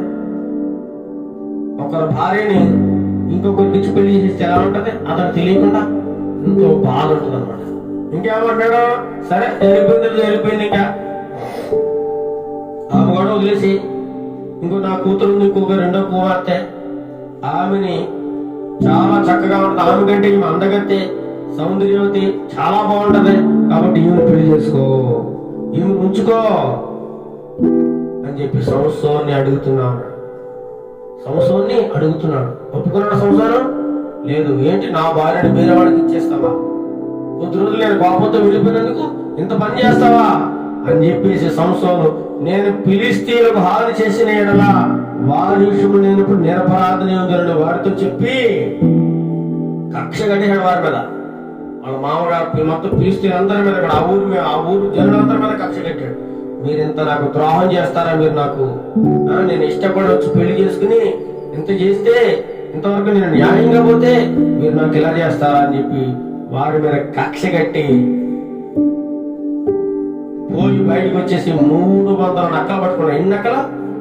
300 నక్కలు. ఒక నక్కను పట్టుకోవడానికి మనకి దొరుకుతుంది నక్క, ఒక నక్కే దొరకదు. అడవిలో తిరిగి నక్కను పట్టుకుందామంటే దొరకదు, నక్క జిత్తులు మారది. అలాంటిది 300 నక్కలు పట్టుకున్నాడట. 300 నక్కలు పట్టుకుని పాపంతో ఒక నక్కనే 2 నక్కలు దగ్గర తీసుకొచ్చి 2 తోకలు మూడేసి ఏం చేశాడు, 2 నక్కలు పట్టుకుని 2 తోకలు మూడేసి ఆ తోకల మధ్యలో ఒక డ్యూటీ అంటే ఒక కాగడా పెట్టి ఆ కాగడాకి నూనె పోసి కాగడాకి ఆ కాగడా తోక మధ్యలో గుచ్చేసి ఇలిగించేసాడు. అలా మొత్తం 300 నక్కలు పట్టుకుని అలా ఇలిగించేసి ఎక్కడ పంపించాడు? ఫిలిష్తీయులు వేసుకున్న పంట చేలు, గోధుమలు, చక్కగా గోధుమల కాలం అది. పంటంతా కోసుకున్న వాళ్ళు ఏం చేసి కుప్పలు వేసుకున్నారు, పనులు వేసుకున్నారు. ఆ ఫిలిష్తీయులందరూ కూడా చక్కగా ద్రాక్ష తోటల కాలం, ఉలివ చెట్ల కాలం, అది పంట ఇచ్చే కాలం, అది చక్కగా కలకల్లాడతాం పంటంతా కూడా. అలాంటి సమయంలో 300 నక్కల్ని ఆ పంట చేయిల్ని వదిలేసి నక్కలు ఏం చేస్తాయి, మొత్తం అటు ఇటు తిరిగి మొత్తం ఆ యొక్క గోధుమ చీరల్ని, పనుల్ని, కుప్పల్ని, ద్రాక్ష తోటలు, ఒలివ తోటలు మొత్తం తగలబెట్టేశాడు. అంతే సంవత్సరం. చూడండి ఎంత గొప్ప ధైర్యవంతుడు. అమ్మో వారు ఇలా చేస్తున్నాడు, చంపేస్తారేమో అన్న భయం కూడా ఏమి లేదు. మొత్తం తగలబెట్టేసాడు కోపంతో. ఇంత పని చేస్తారా, నన్ను ఎంత మోసం చేస్తారా అని చెప్పి చేసాడు అనమాట. చేసిన తర్వాత ఇదంతా కూడా వారి ఫిలిష్తీయులు అందరూ చూసుకుంటే ఏమైపోయింది, పంట అంతా తగలడిపోయింది. ఒక పంట అంతా తగలడిపోయి నాశనం అయిపోయింది. ఉలివ చెట్లు అంతా తగలడిపోయి, ద్రాక్ష చెట్లు పంట అంతా పోయింది, సర్వనాశనం అయిపోయింది. మొత్తం అంతా బూడిదైపోయింది. ఎవడరా ఈ పని చేసింది అనుకుంటే ఇంకెవడో ఆ ఫిలిష్తీయుని మనవాడు అల్లుడు ఎవడాడు ఈ ఊరు వచ్చి ఈ ఊరు అమ్మాయిని పెళ్లి చేసుకుని వెళ్ళిపోయి చూసావా, వాళ్ళ తండ్రి ఏమో ఆ భార్యను ఇంకొకరికి ఇచ్చి పెళ్లి చేశాడు. ఆ కోపం చేత ఇదంతా కూడా మన ఒక్క పొలాలన్నీ తగలటేసాడు అని చెప్పి వారికి తెలిసిందనమాట. ఇది ఎవరు చేశారని వారు చెప్పుకుంది. తిమ్నాయిని అల్లుడైన సంసోను భార్యను ఆమె తండ్రి తీసుకుని అతని స్నేహితుడికి ఇచ్చారు కనుక అతడే చేసి ఉండేనని చెప్పారు. కాబట్టి ఫిలిష్తీయులు ఆమెను ఆమె తండ్రిని ఏం చేశారట, అగ్నితో కాల్చేశారు. మీ వల్ల మాకు ఎంత నష్టం జరిగిందని చెప్పేసి సంసోను భార్యను, సంసోను మామగారిని, ఆ కుటుంబ సభ్యులందరూ కూడా ఆ ఫిలిష్తీయులు ఏం చేశారు, అగ్ని చేత కాల్చేశారు. మీ వల్ల ఎంత నష్టం జరిగింది మాకు అని చెప్పి వాళ్ళని ఏం విడిచిపెట్టలేదు, కాల్చి వాడేశారు వారందరూ కూడా. మళ్ళీ ఇదంతా సంసోనుకు తెలిసింది. తన భార్యని కాల్చేశారు, తన మామగారిని, కుటుంబ సభ్యులందరూ తగలబెడిచారని తెలిసి మళ్ళీ వెళ్ళి ఏం చేశారు, సంసోను మీరు ఇలా చేస్తారా, మీ మీద పగ తీర్చుకుంటానని చెప్పేసి వారిని పట్టుకుని తొడలో తుంట్లని ఎరగొడేసేసి వారిని కాల్చి వాడేశారట. వాళ్ళు ఎవరైతే ఈ పని చేశారో, వాళ్ళ కుటుంబాన్ని ఎవరైతే పాడు చేశారో వారందరినీ చంపి పాడేశాడు, వారందరినీ చంపేశాడు.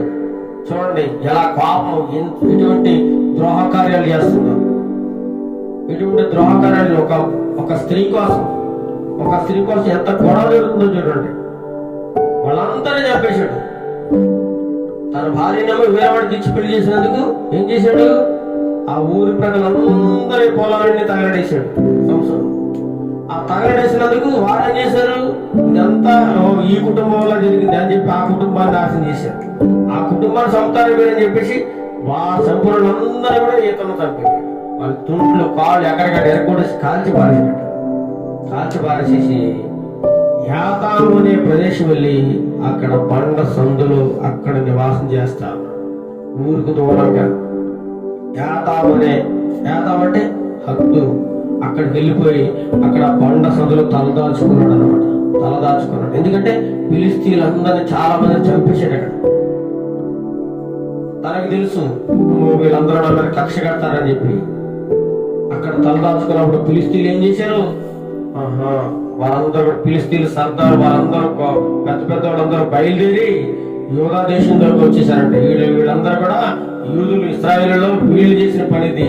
సంవత్సరం వాళ్ళకి సంబంధించినడు కాబట్టి వారి దేశంలోకి వచ్చేసి లేహి అనే ప్రాంతంలో దోపిడీ కొరకే వీరందరినీ దోపిడీ చేసి వారి సంపదను లాక్కుని వారిని చంపేద్దామని చెప్పి ఎవరి మీద కక్ష కట్టారు? ఇప్పుడు ఇశ్రాయేలీయుల మీద, యోధావారి మీద కక్ష కట్టారు. ఎవరు? ఫిలిష్తీయులు. యోధావారి దగ్గరికి వచ్చేసారు, చుట్టుపక్కల కాసేశారు అనమాట. లేహి అనే ప్రాంతంలో కాసు కూర్చున్నారు. దేవుడేమో ఇతను ఎందుకు పుట్టించాడు చెప్పండి? ఎందుకు పుట్టించాడు సంసోనుని? ఫిలిష్తీయుల చేతుల్లో ఇశ్రాయేలును కాపాడాలని, వారిని రక్షించాలని దేవుడు ఉద్దేశంతో పుట్టిస్తే వారితో గొడవ పెట్టుకుని ఆ స్త్రీని కావాలనుకుని చివరికి ఈ ఇశ్రాయేలులకే భయం కలిగేలాగా వారందరూ వచ్చి వీరిని చంపేసేలాగా ఈ స్థితికి తీసుకొచ్చేసాడు మొత్తానికి. ఏదో వారు భయంతో వణుకుపోతా ఉన్నారు. ఫిలిష్తీయులు అందరూ వచ్చేసారు, మొత్తం చుట్టుముట్టేశారు. లేహి అనే ప్రదేశంలో దండు అంతా వచ్చారు దిగి. యూదావారు అడుగుతారు, మీరెందుకయ్యా మా మీదకి వచ్చారు? మీరెందుకు, మీకు ఏమైనా అన్యాయం చేసామా? మీరు చెప్పినట్లే వింటున్నాం కదా, మేము మీ దాసులు కదా, మీరెందుకు మా మీదకి ఎలా వచ్చారని చెప్పి వారు అడిగితే, సంసోను మాకు ఈ విధంగా చేశాడు, మా దేశం వచ్చి మీరు బ్రతకడానికి వచ్చారు, బతకడానికి వచ్చినప్పుడు బతకాలి కదా, మీరు మా ఊరు వచ్చి మా అమ్మాయిని పెళ్లి చూసుకుని మా పంట పొలాలను నాశనం చేసి మాకెంత నష్టం కలిగిస్తారా? వాడు కూడా మాకు ఎలా అయితే చేసాడో మేము కూడా వాడికి అదే విధంగా చేస్తాం. వాడిని ఎలాగైనా మేము పట్టుకోవాలి. వాడిని మాకు అప్పు చెప్తారా, లేదా మిమ్మల్ని అందరినీ చంపేమా, నాశనం చేసేమా అంటారు. ఏం చేస్తారు చూడండి, ఏం చేస్తారు? వారందరూ భయంతో సరే బాబు, మేము ఆగండి, మీరు ఇక్కడే ఉండండి అని చెప్పి వారు అక్కడ లేహి అనే ప్రదేశంలో ఉండమని, ఎక్కడైతే సంసోను ఎక్కడ యాతాము పండ సందుల్లో ఆకున్నాడు అక్కడికి వెళ్ళి సంసోను మేము పట్టుకుని మీకు అప్పచెప్తాం వారి శాంతింపు చేసి 3000 మంది కలిసి ఎక్కడికి వెళ్ళారు? యాతాము పండ సందు దగ్గరికి వెళ్ళి అక్కడ సంసోను చూశారు. సంసోనుతో మాట్లాడుతూ ఉన్నారు. ఏమని? అందుకు యువరాజుల్లో 3000 మంది యాతాములు బండ ఎద్దుకు పోయి సంసోనును చూచి సంసోనుతో, ఫిలిష్తీయులు మనకు ఏలికలేని నీకు తెలియదా? ఫిలిష్తీయులు మనం ఏళ్తున్నారు, వారి కింద మనం దాసులము, వారి పరివారం అని నీకు తెలియదా? వారితో గొడవ పెట్టుకుంటావా? ఏంటి మాకు ఇలా చేశావు? నీ వల్ల మాకంతా తలనొప్పుగా ఉంది, ఎందుకని ఇలాంటి పనులు చేస్తున్నావు? వారందరూ మా మీదకి వచ్చారు మమ్మల్ని చంపడానికి. ఇప్పుడు ఏం చేయాలి? ఏం చేయాలి అంటే, మరి వారు కూడా నాకు అన్యాయం చేశారు కదా, అందుకే నేను వారికి అలా చేశాను. వారు నాకు ఏం చేశారు, నేను కూడా వారికి అదే చేశాను. వారు నా భార్యను చంపేశారు, నా అత్త మామ వారికి కుటుంబ సంబంధాన్ని చంపేశారు, నాకు చాలా అన్యాయం చేశారు వారు, అందుకే నేను అలా చేశాను అంటాడు. అందుకు వారు, సరే మేము ఫిలిష్తీయులకు నిన్ను అప్పగించాలని వచ్చాము, నిన్ను కట్టేసేసి తాళతో వారికి అప్పు చెప్పేస్తాం, మా పని అయిపోతుంది. నిన్ను అప్పు చెప్తే కానీ మమ్మల్ని విడిచిపెట్టరు, మమ్మల్ని చంపేస్తారు, కాబట్టి ఏం చేయమంటావు అన్నప్పుడు, సరే నన్ను అప్పగించాడు కానీ మీరు నా ప్రాణాన్ని సంపద్దు నాకు. సరే సంవత్సరం నిన్ను చంపం, ఎందుకంటే నువ్వు మావాడు కదా, నేను చంపం కాబట్టి నిన్ను కొత్త తాడుతో తెచ్చి నిన్ను బంధించి వారికి అప్పగించేద్దాం, మా పని అయిపోయిన తర్వాత వాళ్ళు ఇష్టం వచ్చిన వాళ్ళు చేసుకుంటారు అని చెప్పినప్పుడు సరే అన్నాడు. సరే అన్నప్పుడు గట్టిగా తాళ్ళు తెచ్చి, కొత్త తాళ్ళు 2 రెండు కొత్త తాళ్ళ చేత కట్టేసేసి అతను మళ్ళీ ఎక్కడ తీసుకొచ్చారు? కొండ దగ్గరికి తీసుకొచ్చారు. ఎవరి దగ్గరికి? లీహి అనే ప్రాంతంలో అక్కడికి తీసుకొచ్చారు. రెండు కాళ్ళు మొత్తం కట్టేసేసి తాళ్ళ చేత కట్టేసి తీసుకొచ్చారు. అతడు లీహికి వచ్చి వస్తున్నాడు, ఎదురుగా వస్తున్నాడు అనేసరికి వీళ్ళు ఏం చేస్తారు? అతన్ని వస్తున్నాడు, బంధించేసాడు, వీడిని చంపేద్దాం, వీడి పని అయిపోయింది, పెద్ద పెద్ద కేకలు వేస్తా ఉన్నారు. కేకలు దొరికేశాడు, మన శత్రువు దొరికేశాడు అని చెప్పి ఎంతగానో వాళ్ళు ఆనందిస్తూ కేకలు వేస్తున్న సమయంలో యెహోవా ఆత్మ అతని మీదకి బలముగా వచ్చినంత చూడండి, దేవుని సహాయం పంపిస్తా ఉన్నాడు. ఆ సున్నతి లేని ఫిలిష్తీయుల చేతుల నుంచి విడిపోబడడానికి దేవుడు ఎంతగానో రక్షించాలని ప్రయాసపడతా ఉన్నాడు. యెహోవా ఆత్మ అతని మీదకి బలముగా రాగా వెంటనే అతని కాళ్ళకి చేతులు కట్టుకున్న తాళ్ళని ఏమైపోయి అగ్ని చేత కాల్చడం జనప నారవలైపోయాట, తెగిపోయేది వెంటనే. ఎందుకంటే అన్నాడంతే, బలవంతుడు కదా. ఎప్పుడైతే ఇలా అన్నాడో పట్ట పట్ట పట్ట తెగిపోయేది, జనప నారల దిగిపోయాట. అతని చేతులు కూడా సంఖ్యలు కూడా తెగి కింద పడిపోయాట. అప్పుడు వెంటనే ఆ ఫిలిష్తీయులు ఉన్నారు సర్దార్లు, వాళ్ళందరూ కూడా మీరు నన్ను చంపడానికి వస్తారా అని చెప్పి అక్కడ గాడిద పచ్చి తవడ ఎముకలు తీసుకున్నాడా. ఎంతమంది చెప్పాడు? 1000 మందిని చంపేశారట. మనం ఆ సినిమాలో చూస్తా ఉంటారు చాలా మంది, 100 మందిని చంపినట్టు, 200 మంది చంపినట్టు. వాడే గొప్ప హీరో అదంతా నటన, కానీ ఇది రియల్. ఇది నిజంగా పచ్చి గాడిద తవడ ఎముక తీసుకుని ఏం చేశాడు? ఎంతమందిని? 1000 మంది ఫిలిష్తీయులు చంపేశారట. 1000 మందిని చంపేశారు. ఆ అలసిపోయాడు పాపం. ఆ చోటుకి ఏం పేరు పెట్టాడు? రామత్లేహి అనే పేరు పెట్టాడు. రామత్లేహి అంటే దవడకొండ, దవడకొండ అని పేరు పెట్టాడు అనమాట. దానికి రామత్లేహి అని పేరు పెట్టి 1000 మందిని చంపి అలసిపోయాడు పాపం. దాహం చేస్తుంది. ఎవరికి? సంసోను గారికి దాహం చేస్తుంది. దేవుడికి మొరపెట్టుకున్నాడు, ఓ ప్రభువా, నేను మిక్కిలి దాహంగా ఉన్నాను, చచ్చిపోయేలా ఉన్నాను. నీవు నీ సేవకుల చేతిలో నీ గొప్ప రక్షణ దయచేసావు. ఇంతమందిని చంపేసి నేను మా శత్రువుని, సున్నతి లేని వారిని ఇంతమందిని చంపేశాను. కాబట్టి నేను ఇలా చచ్చిపోవాలా, దాహం లేదు నాకు అని ప్రభుని వేడుకున్నప్పుడు దేవుడు ఏం చేశాడు? ఆ లీహి అనే ప్రాంతంలోనే ఎక్కడైతే వాళ్ళు చెప్పాడు అక్కడే ఒక గొయ్యి, ఒక గోతుని దేవుడు చూపించాడు. ఆ గొయ్యి ఇలా చేర్చబడింది.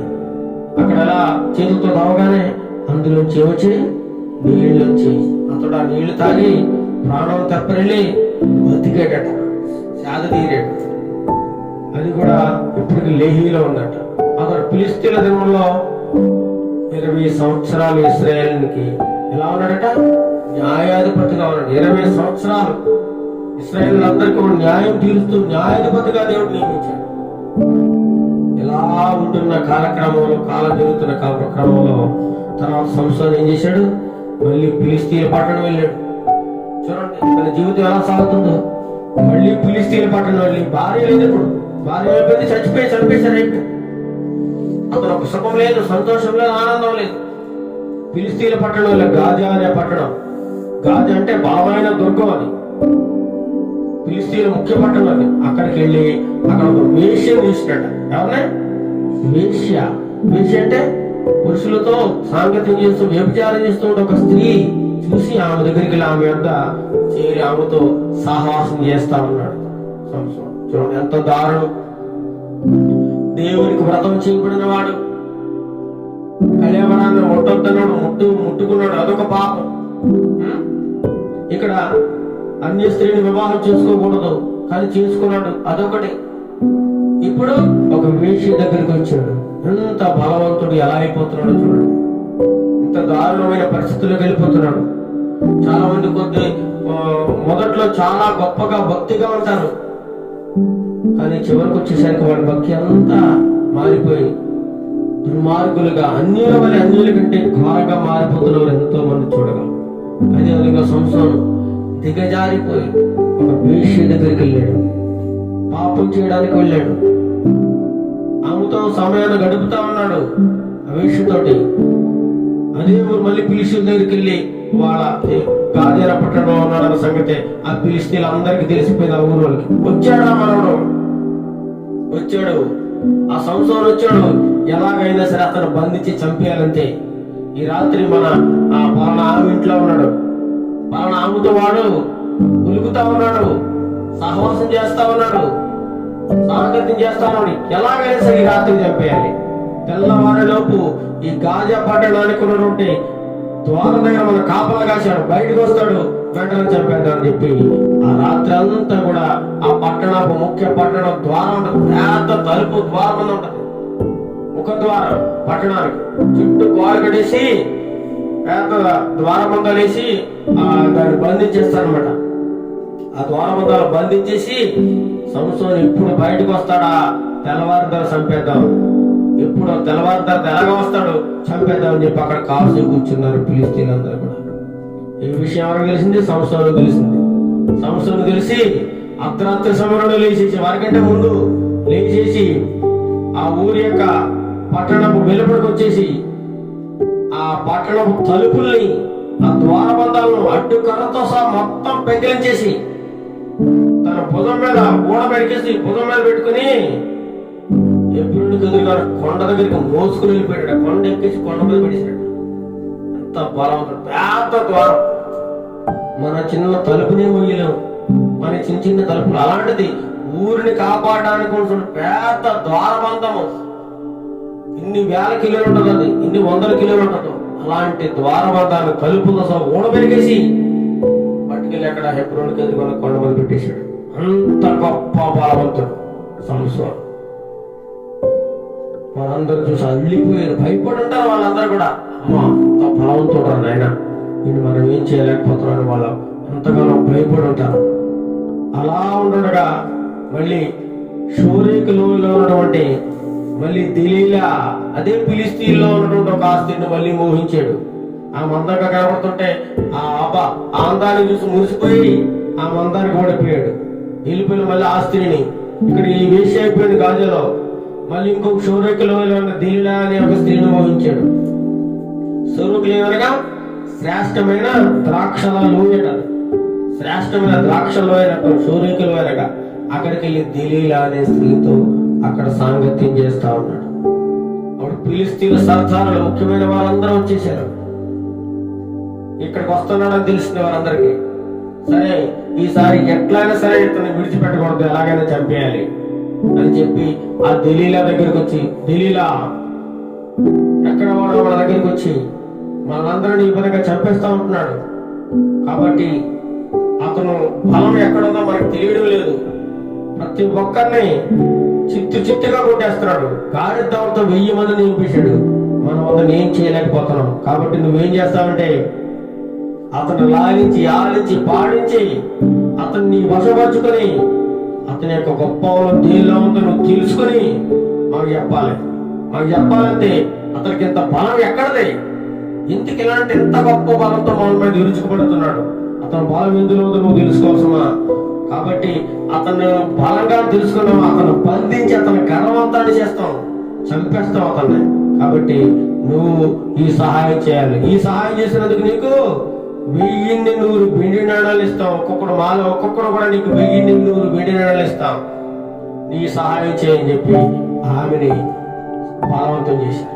ఆమెకు చెప్పారన్నమాట. కాబట్టి దేవుడు ఏం చేసింది, సరే నేను చేస్తాను అతన్ని మాయ మాటల చేత లోబర్చుకుని అతనికి కావలసిన సుఖాన్ని నేను అందించి అతని చేత నిజం రాబడతాను అని చెప్పేసింది.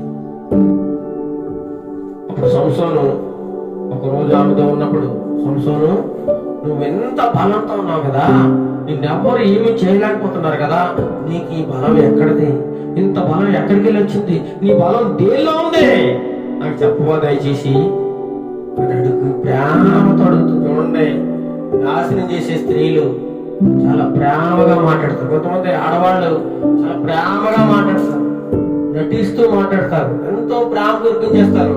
ఆ పురుషుడు ఏమనుకుంటాడో, అబ్బా ఎంతగానో ప్రేమిస్తుంది, ఈమె చాలా గొప్పది అని ఆ యొక్క మాయ మాటలు నమ్మేసి ఆమె యొక్క మాయలో పడిపోయి నాశనం అయిపోతున్న పురుషులు ఎంతో మంది ఉన్నారు. అలాంటి మాయలో పడకూడదు ప్రియుల. అయితే అతను సంస్థను నువ్వు బలం ఎక్కడుందో నాకు చెప్పవా అని అడిగినప్పుడు సంసోను చెప్తున్నాడు, 7 నిరవంజి చువ్వలతో నన్ను బంధించేస్తే, 7 నిరవంజి చువ్వలు తెచ్చి కట్టేసి నన్ను బంధించేస్తే నేను సామాన్య మనుషుల్లో ఒకళ్ళగా అయిపోతాను. నన్ను బంధించేస్తే నేను నాలో బలవంతం పోతుంది అని చెప్పేసి చెప్పినప్పుడు, ఆహా అలాగా అని చెప్పేసి వెంటనే అలా చెప్పేసింది. ఆ ఫిలిష్తీయుల సర్దార్లు చెప్పి 7 నిరవంజి చువ్వలు తెప్పించేసి ఇంట్లో బంధించేసింది. బంధించేసి వాళ్ళకి అప్పగించేద్దామని ఈ దెలీలా ప్లాన్. దెలీలా అనగా మధురము, గుర్తుపెట్టు. దెలీలా అనగా ఏంటి? మధురము. ఏంటి ఎలా ఉందో, ఇవి చేసే పనులు ఎలా ఉన్నాయి? నాశనకరమైన పనులు. దెలీలా అనగా మధురము.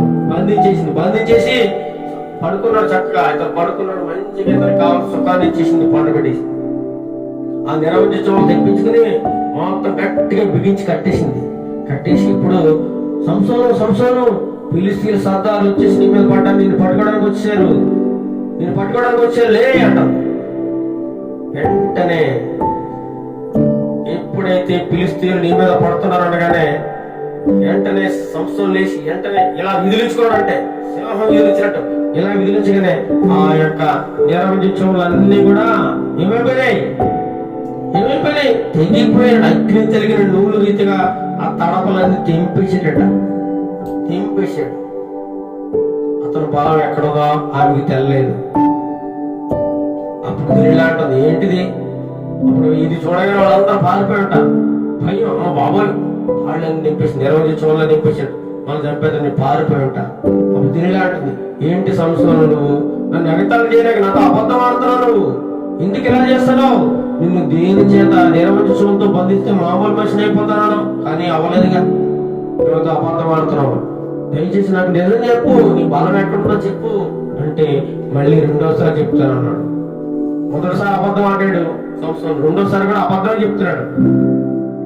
కొత్త తాళ్లతో పనికి వాడినట్టు కొత్త తాళ్ళు తెచ్చి నన్ను బాగా బంధించినట్లయితే నేను మామూలు మనిషిలాగా అయిపోతాను అని చెప్పినాడు. ఒక కొత్త తాళ్ళు తెప్పించేసింది దెలీలా,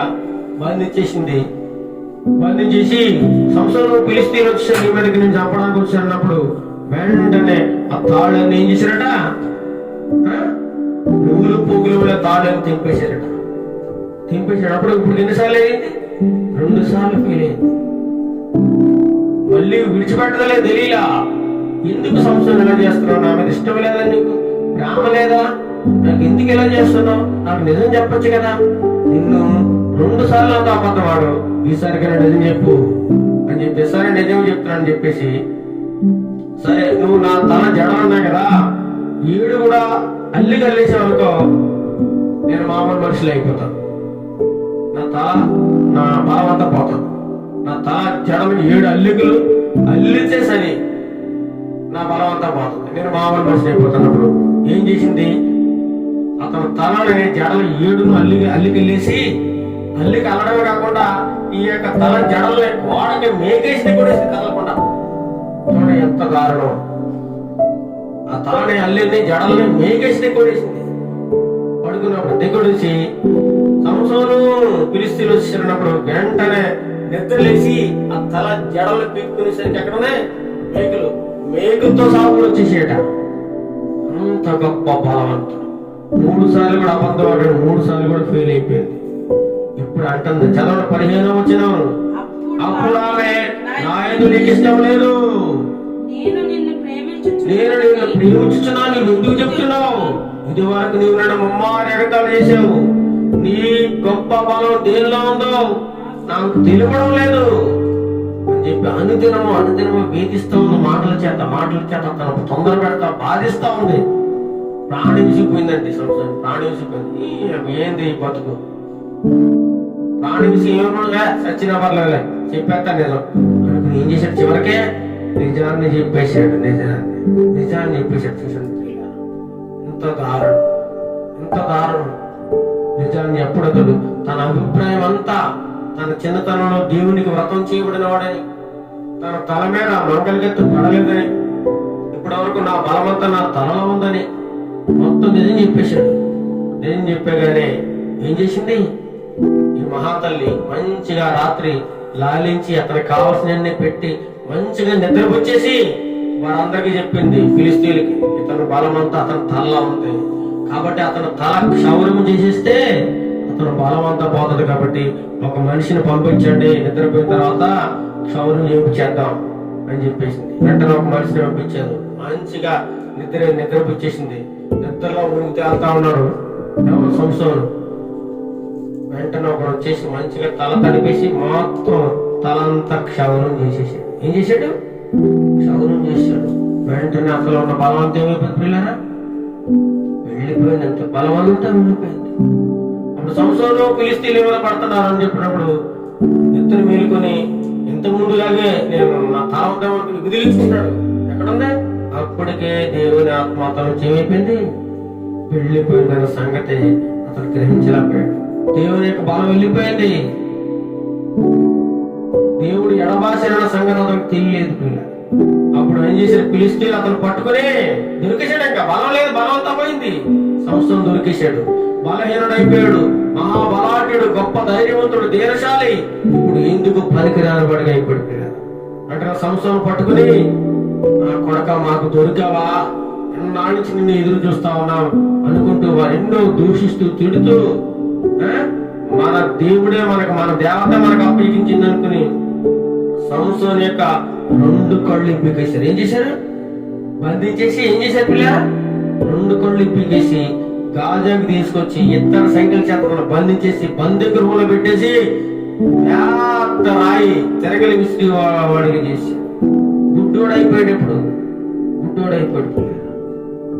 ఫిలిస్తీన్లు పండుగ చేసుకుంటారు. నా ఫిలిస్తీన్ సంతానం మన దేవత, మన శత్రువుల సంవత్సరం మనకి చేతికి అప్పగించింది అని చెప్పి ఆ దేవతకి, దాగోరు అనే దేవత, ఏ దేవత? దాగోరు. ఫిలిస్తీన్ ముఖ్య దాగోరు దేవతకి పండగ చేయడానికి వాళ్ళందరూ సిద్ధపడతా ఉన్నారు. ఆ పండగలో సంవత్సరం బలి చేయాలని వారు నిర్ణయం తీసుకున్నారు. అంతా సంతోషం సంబరాలతో మునిగి తీరుతూ ఉన్నారు అనమాట. అప్పుడు ఆ తర్వాత ఆ పండగ సమయంలో అతను బందీ గృహం నుంచి తీసుకుని పిలిపించినప్పుడు సంసోను గుడ్డోడైపోయాడు. బందీ గృహం నుంచి అక్కడికి తీసుకొచ్చారు. ఎక్కడికి? దాగోను గుడిలోకి తీసుకొచ్చారు. అప్పుడు అంటున్నాడు సంసోను, అతన్ని ఎగతాళి చేస్తా ఉన్నారు, పరిహారం చేస్తా ఉన్నారు. గొప్ప మహాశూరుడు, బలవంతుడు, ఎందుకు పనికిరాని వాడిగా, గుడ్డివాడిగా ఆ యొక్క దాగోను గుడికి తేబడ్డాడు. ఆ యొక్క బంటుతో మాట్లాడుతున్నాడు. భటుడితోటి, గుడ్డోడు నడవలేడుగా ఒకడు తోడిచ్చి తీసుకొచ్చారు. అడుగుతున్నాడు ఆ బంటుతోటి, ఈ గుడికి ఆధారం కూడా స్తంభాలు నన్ను చూడనిచ్చి నన్ను పట్టుకోవడానికి అవకాశం ఇవ్వండి. ఈ గుడికి పెద్ద ఈ గుడి అంతా నిలబడడానికి పెద్ద స్తంభాలు ఉంటాయి కదా, స్తంభాల మీద కడతారు కదా, ఆ స్తంభాలు ఎక్కడ ఉన్నాయంటే ఆ కొన ఈ కొనను, గుడ్డుడు కదా అని చెప్పి చూపించారు. ఈడేం చేస్తాడు అనుకున్నా. ఆ గుడి స్త్రీతో పురుషులతో అందరితో నిండిపోయిందంట. కిక్కిరిసిపోయి ఫిలిస్తీన్ల సర్దార్ అందరూ కూడా అక్కడే ఉన్నారు. వారు సంస్థను ఎగతాళి చేస్తా ఉన్నారు. గుడి కప్ప మీద స్త్రీ పురుషులు రామారామి ఎంతమంది ఉన్నారట? 3000 మంది ఉన్నారట. 3000 మంది ఆ గుడిలో ఉన్నారు. అప్పుడు సంస్థను దేవునికి ప్రార్థన చేస్తున్నాడు, ప్రభువా ఈ ఒక్కసారి నాకు సహాయం చేయ ప్రభువా, ఈ దుర్మార్గుల నుంచి నన్ను కాపాడు, నా పగ తీర్చు, నా కన్నులను పొడిచేశారు, నా కన్నులు పొడిచినందుకు గాను ఈ ఫిలిస్తీన్ని ఒక్కసారిగా దండించి పగ తీర్చుకునే ప్రభువా నాకు ఒక్కసారి సహాయం చేయి అన్నప్పుడు దేవుడు సహాయం చేసినట్టు. ఆ గుడికి ఆధారమైన 2 మధ్య స్తంభంలోని ఒకదాన్ని కుడి చేత ఒకదాన్ని ఎడమ చేత పట్టుకుని మొత్తం బలంగా ఊపేశాడు. ఊపేస్తే ఆ గుడి అంతా మొత్తం కూలిపోయింది. కూలిపోయి ఆ గుడిలో ఉన్నటువంటి మొత్తం 3000 మంది అందరూ చచ్చిపోయారు. ఆ గుడి కింద పడి అదే వారితో పాటు సంసోను కూడా చనిపోయాడు. పిల్లలు వారితో పాటు సంసోను కూడా చనిపోయాడు. ఎంత ఘోరాతి ఘోరం చూడండి.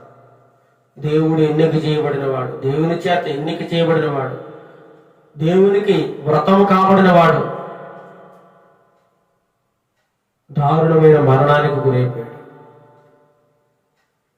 మరణ కాలమున అతను చంపిన శవముల కంటే లెక్క కంటే జీవిత కాలంలో 6 చంపుల లెక్క చాలా ఎక్కువట. చాలా మందిని చంపేశాడు ఫిలిస్తీన్లు. అప్పుడు ఈ వార్త ఇశ్రాయేలు ప్రజలకు తెలిసింది. వారందరూ వచ్చి ఆ గుడి కింద ఉన్నటువంటి ఆ శవాన్ని, ఎవరిని? సంసోను శవాన్ని తీసుకెళ్లి మానోహ తన తండ్రి యొక్క సమాధిలో పాతి పెట్టారట. ఆవిడకి 20 సంవత్సరాలు మాత్రమే అతను అధిపతిగా ఉన్నాడు.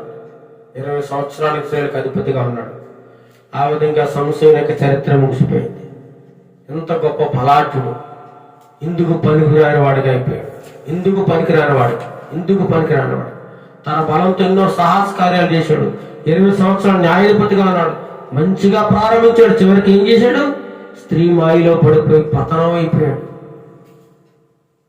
అందుకే యవనస్తులు తప్పక తొట్టిల్దన్న మాట ఉంది. కాబట్టి తొట్టిపోకుండా ఉండాలంటే దేవుని వాక్యమును ధ్యానించినప్పుడు, తన మనసులో ఉంచుకున్నప్పుడు ఇటువంటి పాపం చేయరు. గొప్ప బలవంతుడు దేవుడు ఆశీర్దిస్తే ఏం చేసేప్పుడు బలహీనుడు అయిపోయాడు. బంధించబడి గుడ్డోడు అయిపోయాడు. గొప్ప నాయకుడిగా ఉన్న నాయకుడు లక్షణాలు కలిగిన వ్యక్తి నాయకత్వాన్ని కాపాడుకోలేకపోయాడు. కోపం, ద్వేషం, పగతో రగిలిపోయాడు. కామంతో నిండిపోయాడు. తన కళ్ళు కామంతో నిండిపోయినాయి. అస్థిరుడిగా, మనోరపను లేనివాడుగా మిగిలిపోయాడు. తన పీడ వదిలించుకోవాలని చెప్పి తన సొంత ప్రజల యోధావారే అతను బంధించేసి ఫిలిష్తీయులకు అప్పగించేశారంటే ఎంత దారుణమో చూడండి. దేవుని వ్రతాన్ని మొత్తం నాశనం చేసి పడేసి అన్ని స్త్రీలు వివాహం చేసుకున్నాడు. దేవుడు తన ప్రజల్ని విడిపించడానికి ఇచ్చిన బలాన్ని అంతా కూడా స్త్రీలకి తన కోరికలు తీర్చుకోవడానికి, తన కక్షలో పగలు తీర్చుకోవడానికి వాడాడు. అలా ఉండకూడదు చూడండి, అలా ఉండకూడదు. కాబట్టి సంపూర్ణ జీవితాన్ని మనం అతనిలో ఉన్నటువంటి మంచి లక్షణాలను తీసుకుని అతను చేసిన చెడు లక్షణాలను విడిచిపెట్టాలి. అలాంటి పని చేయకూడదని దేవుడు మనకి ఉదయకాల సమయంలో హెచ్చరిస్తున్నాడు పిల్లలు. కాబట్టి సంస్థల జీవితాన్ని చూడండి. సంస్థను విశ్వాస వీరుల జాబితాలోకి ఎక్కాడు సంస్థను. మనం అనుకుంటాం సంస్థను దుర్మార్గుడు అయిపోయాడు అని అనుకుంటాం. కానీ చూడండి, హెబ్రీయులకు రాసిన పత్రికలో కనబడతా ఉంది. హెబ్రీ 11:32 చదువుకొని ముగించుకుందాం. హెబ్రీ 11:32. అతను విశ్వాస వీరుల జాబితాలోకి ఎక్కినట్టుగా మనం చూడగలం. అపోస్తలుడు ఆయన పౌలుగా చెప్తా ఉన్నారు. 11:32. ఇక ఏమి చెప్పుదను? గిద్యోను, బారాకు, సంసోను, యెఫ్తా, దావీదు, సమూయేలు వారిని గూర్చియు ప్రవక్తలను గూర్చియు వివరించుటకు సమయము చాలదు. వారి విశ్వాసము ద్వారా రాజ్యములను జయించిరి, నీతి కార్యములు జరిగించి వాగ్దానములను పొందిరి. ఇతను ఏ జాబితాలో చేరాడు? విశ్వాస వీరుల జాబితాలో చేరాడు. సంవత్సరం మంచివాడే, మొదట్లో మంచివాడే, నీతిమంతుడే, యథార్థవంతుడే. కానీ క్రమక్రమంగా పతనావస్థలోకి వెళ్ళిపోయాడు. స్త్రీ మాయలో పడిపోయి దుర్భరమైన జీవితాన్ని చివరికి తన చావు తనే కొందించుకున్నట్లుగా ఉంటుంది. కాబట్టి అటువంటి క్రైస్తవులు, ఈనాటి క్రైస్తవులు, దేవుని బిడ్డలు, దేవుని సేవకులు అటువంటి వారిగా ఉండకూడదని దేవుడు మనతో ఈ యొక్క సంపూర్ణ జీవితాన్ని మన ముందు పెట్టాడు. మన దేవుడు మనకిచ్చిన బలాన్ని, మనకిచ్చిన ఆధిక్యతను ఆయన కొరకు ఉపయోగించాలి తప్ప చెడు కార్యములు, చెడు నీచమైన కార్యములు, వ్యభిచార సంబంధమైన కార్యముల కోసం మన బలాన్ని, మన నీతిని, మన యొక్క శక్తిని, మన యొక్క ద్రవ్యమును ఇటువంటిని ఉపయోగించకూడదని దేవుడి ఉదయకాల సమయంతో మాట్లాడుతున్నాడు. అట్టు కృపణ దేవుడు మనందరికీ దయచేయను గాక. ఆమేన్. ప్రార్థన చేసుకుందాం. సర్వకృపానిధికి మా ప్రియ పరలోకపు తండ్రి, నీ యొక్క పరిశుద్ధమైన నామానికి వందనాలు, స్తోత్రాలు చెల్లిస్తున్నాం నాయన. ఈ ఉదయకాల సమయంలో ఆదివారం దినాన సంవత్సర జీవితాన్ని మా ముందు పెట్టినందుకు మీకు వందనాలు, స్తోత్రాలు చెల్లిస్తున్నాం ప్రభా. మహాబలాఢ్యుడు, మీరు ఏర్పాటు చేసుకున్న గొప్ప మనిషి తండ్రి ప్రభా. అతను ఉంటే బలాఢ్యుడు, అటువంటి బలము గలవాడు ఇప్పటి వరకు లేడునైనా అటువంటి గొప్ప శూరుడు తండ్రి ప్రభా. స్త్రీ మాయలో పడిపోయి, స్త్రీకి లొంగిపోయి తండ్రి ప్రభా, వ్రతాన్ని భగ్నం చేసి, వ్రతాన్ని నాశనం చేసి తండ్రి ప్రభా, నువ్వు ఎందుకైతే అతను ఏర్పాటు చేసుకున్నావో దానిని మర్చిపోయి తండ్రి ప్రభా. దేవాలయాన్న అన్యుల ఆచారాలు తండ్రి ప్రభా, అన్యుల జోలికి వెళ్ళి అన్యులను వివాహం చేసుకుని అన్యుల స్త్రీలను మోహించి తండ్రి ప్రభా వేష దగ్గరికి వెళ్ళి తండ్రి ప్రభా చెడ్డవాడిగా మిగిలిపోయాడు తండ్రి ప్రభా. అటువంటి వారికి మేమందరం ఉండకుండా తండ్రి ప్రభా ఎల్లప్పుడూ 15వ కీర్తనలో చెప్పినట్టుగా మేము యథార్థతను, నీతిని, సత్యమును కాపాడుకునే వారిగా మమ్మల్ని ఉంచమని నీ కృపగలాస్తాం, దయగలాస్తాం. ప్రతి ఒక్క బిడ్డ మీద మీరు సదాకాలం ఉంచమని మీరు మాకిచ్చిన తండ్రి ప్రభు ఆయుష్ను, మాకిచ్చిన బలాన్ని, మాకిచ్చిన సమస్తాన్ని నీకోసమే ఖర్చు పెట్టడానికి, నీకోసమే వినియోగించడానికి ప్రతి ఒక్కరికి నీ కృపను సహాయం దయచేయమని, గంత మహిమ ప్రభావాలు మీరే పొందుకోమని నజరేయుడైన యేసుక్రీస్తు నామములో అడిగి ప్రార్థన చేస్తున్నాం తండ్రి. ఆమేన్, ఆమేన్. పరలోక ప్రార్థన. పరలోకమందున మా తండ్రి, నీ నామము చెబుతున్నారు గాక, నీ రాజ్యం వచ్చును గాక, నీ చిత్తం పరలోకమందు నెరవేర్చును భూమి మీద నెరవేరును గాక. మాకు కావాల్సిన అడుగున 100 మంది ఇచ్చేము. మా రోజు మేము క్షమించిన ప్రకారం మా క్షమించుము. మా శోధనలను తెగ కేడలు తప్పించుము. ఎందుకంటే రాజ్యము, బలము, మహిమ నిరంతరమై ఉన్నాయి తండ్రి. ఆమేన్, ఆమేన్. ఆశీర్వాదం. మన తండ్రి అయిన దేవుని ప్రేమయు, మన ప్రభువైన యేసుక్రీస్తు కృపయు, పరిశుద్ధాత్మ దేవుని కన్యను సహవాసము ఇప్పుడు నువ్వు ఎల్లప్పుడూ సదాకాలము మా ప్రియ బిడ్డలందరికీ, దేశమునకును సంఘమునకును అందరికీ తోడైన నడిపించును గాక. ఆమేన్, ఆమేన్, ఆమేన్. అందరికీ వందనములు. ప్రభు మిమ్మల్ని, మీ కుటుంబాలను బహుగా దీవించి ఆశీర్వదించును గాక. ఆమేన్.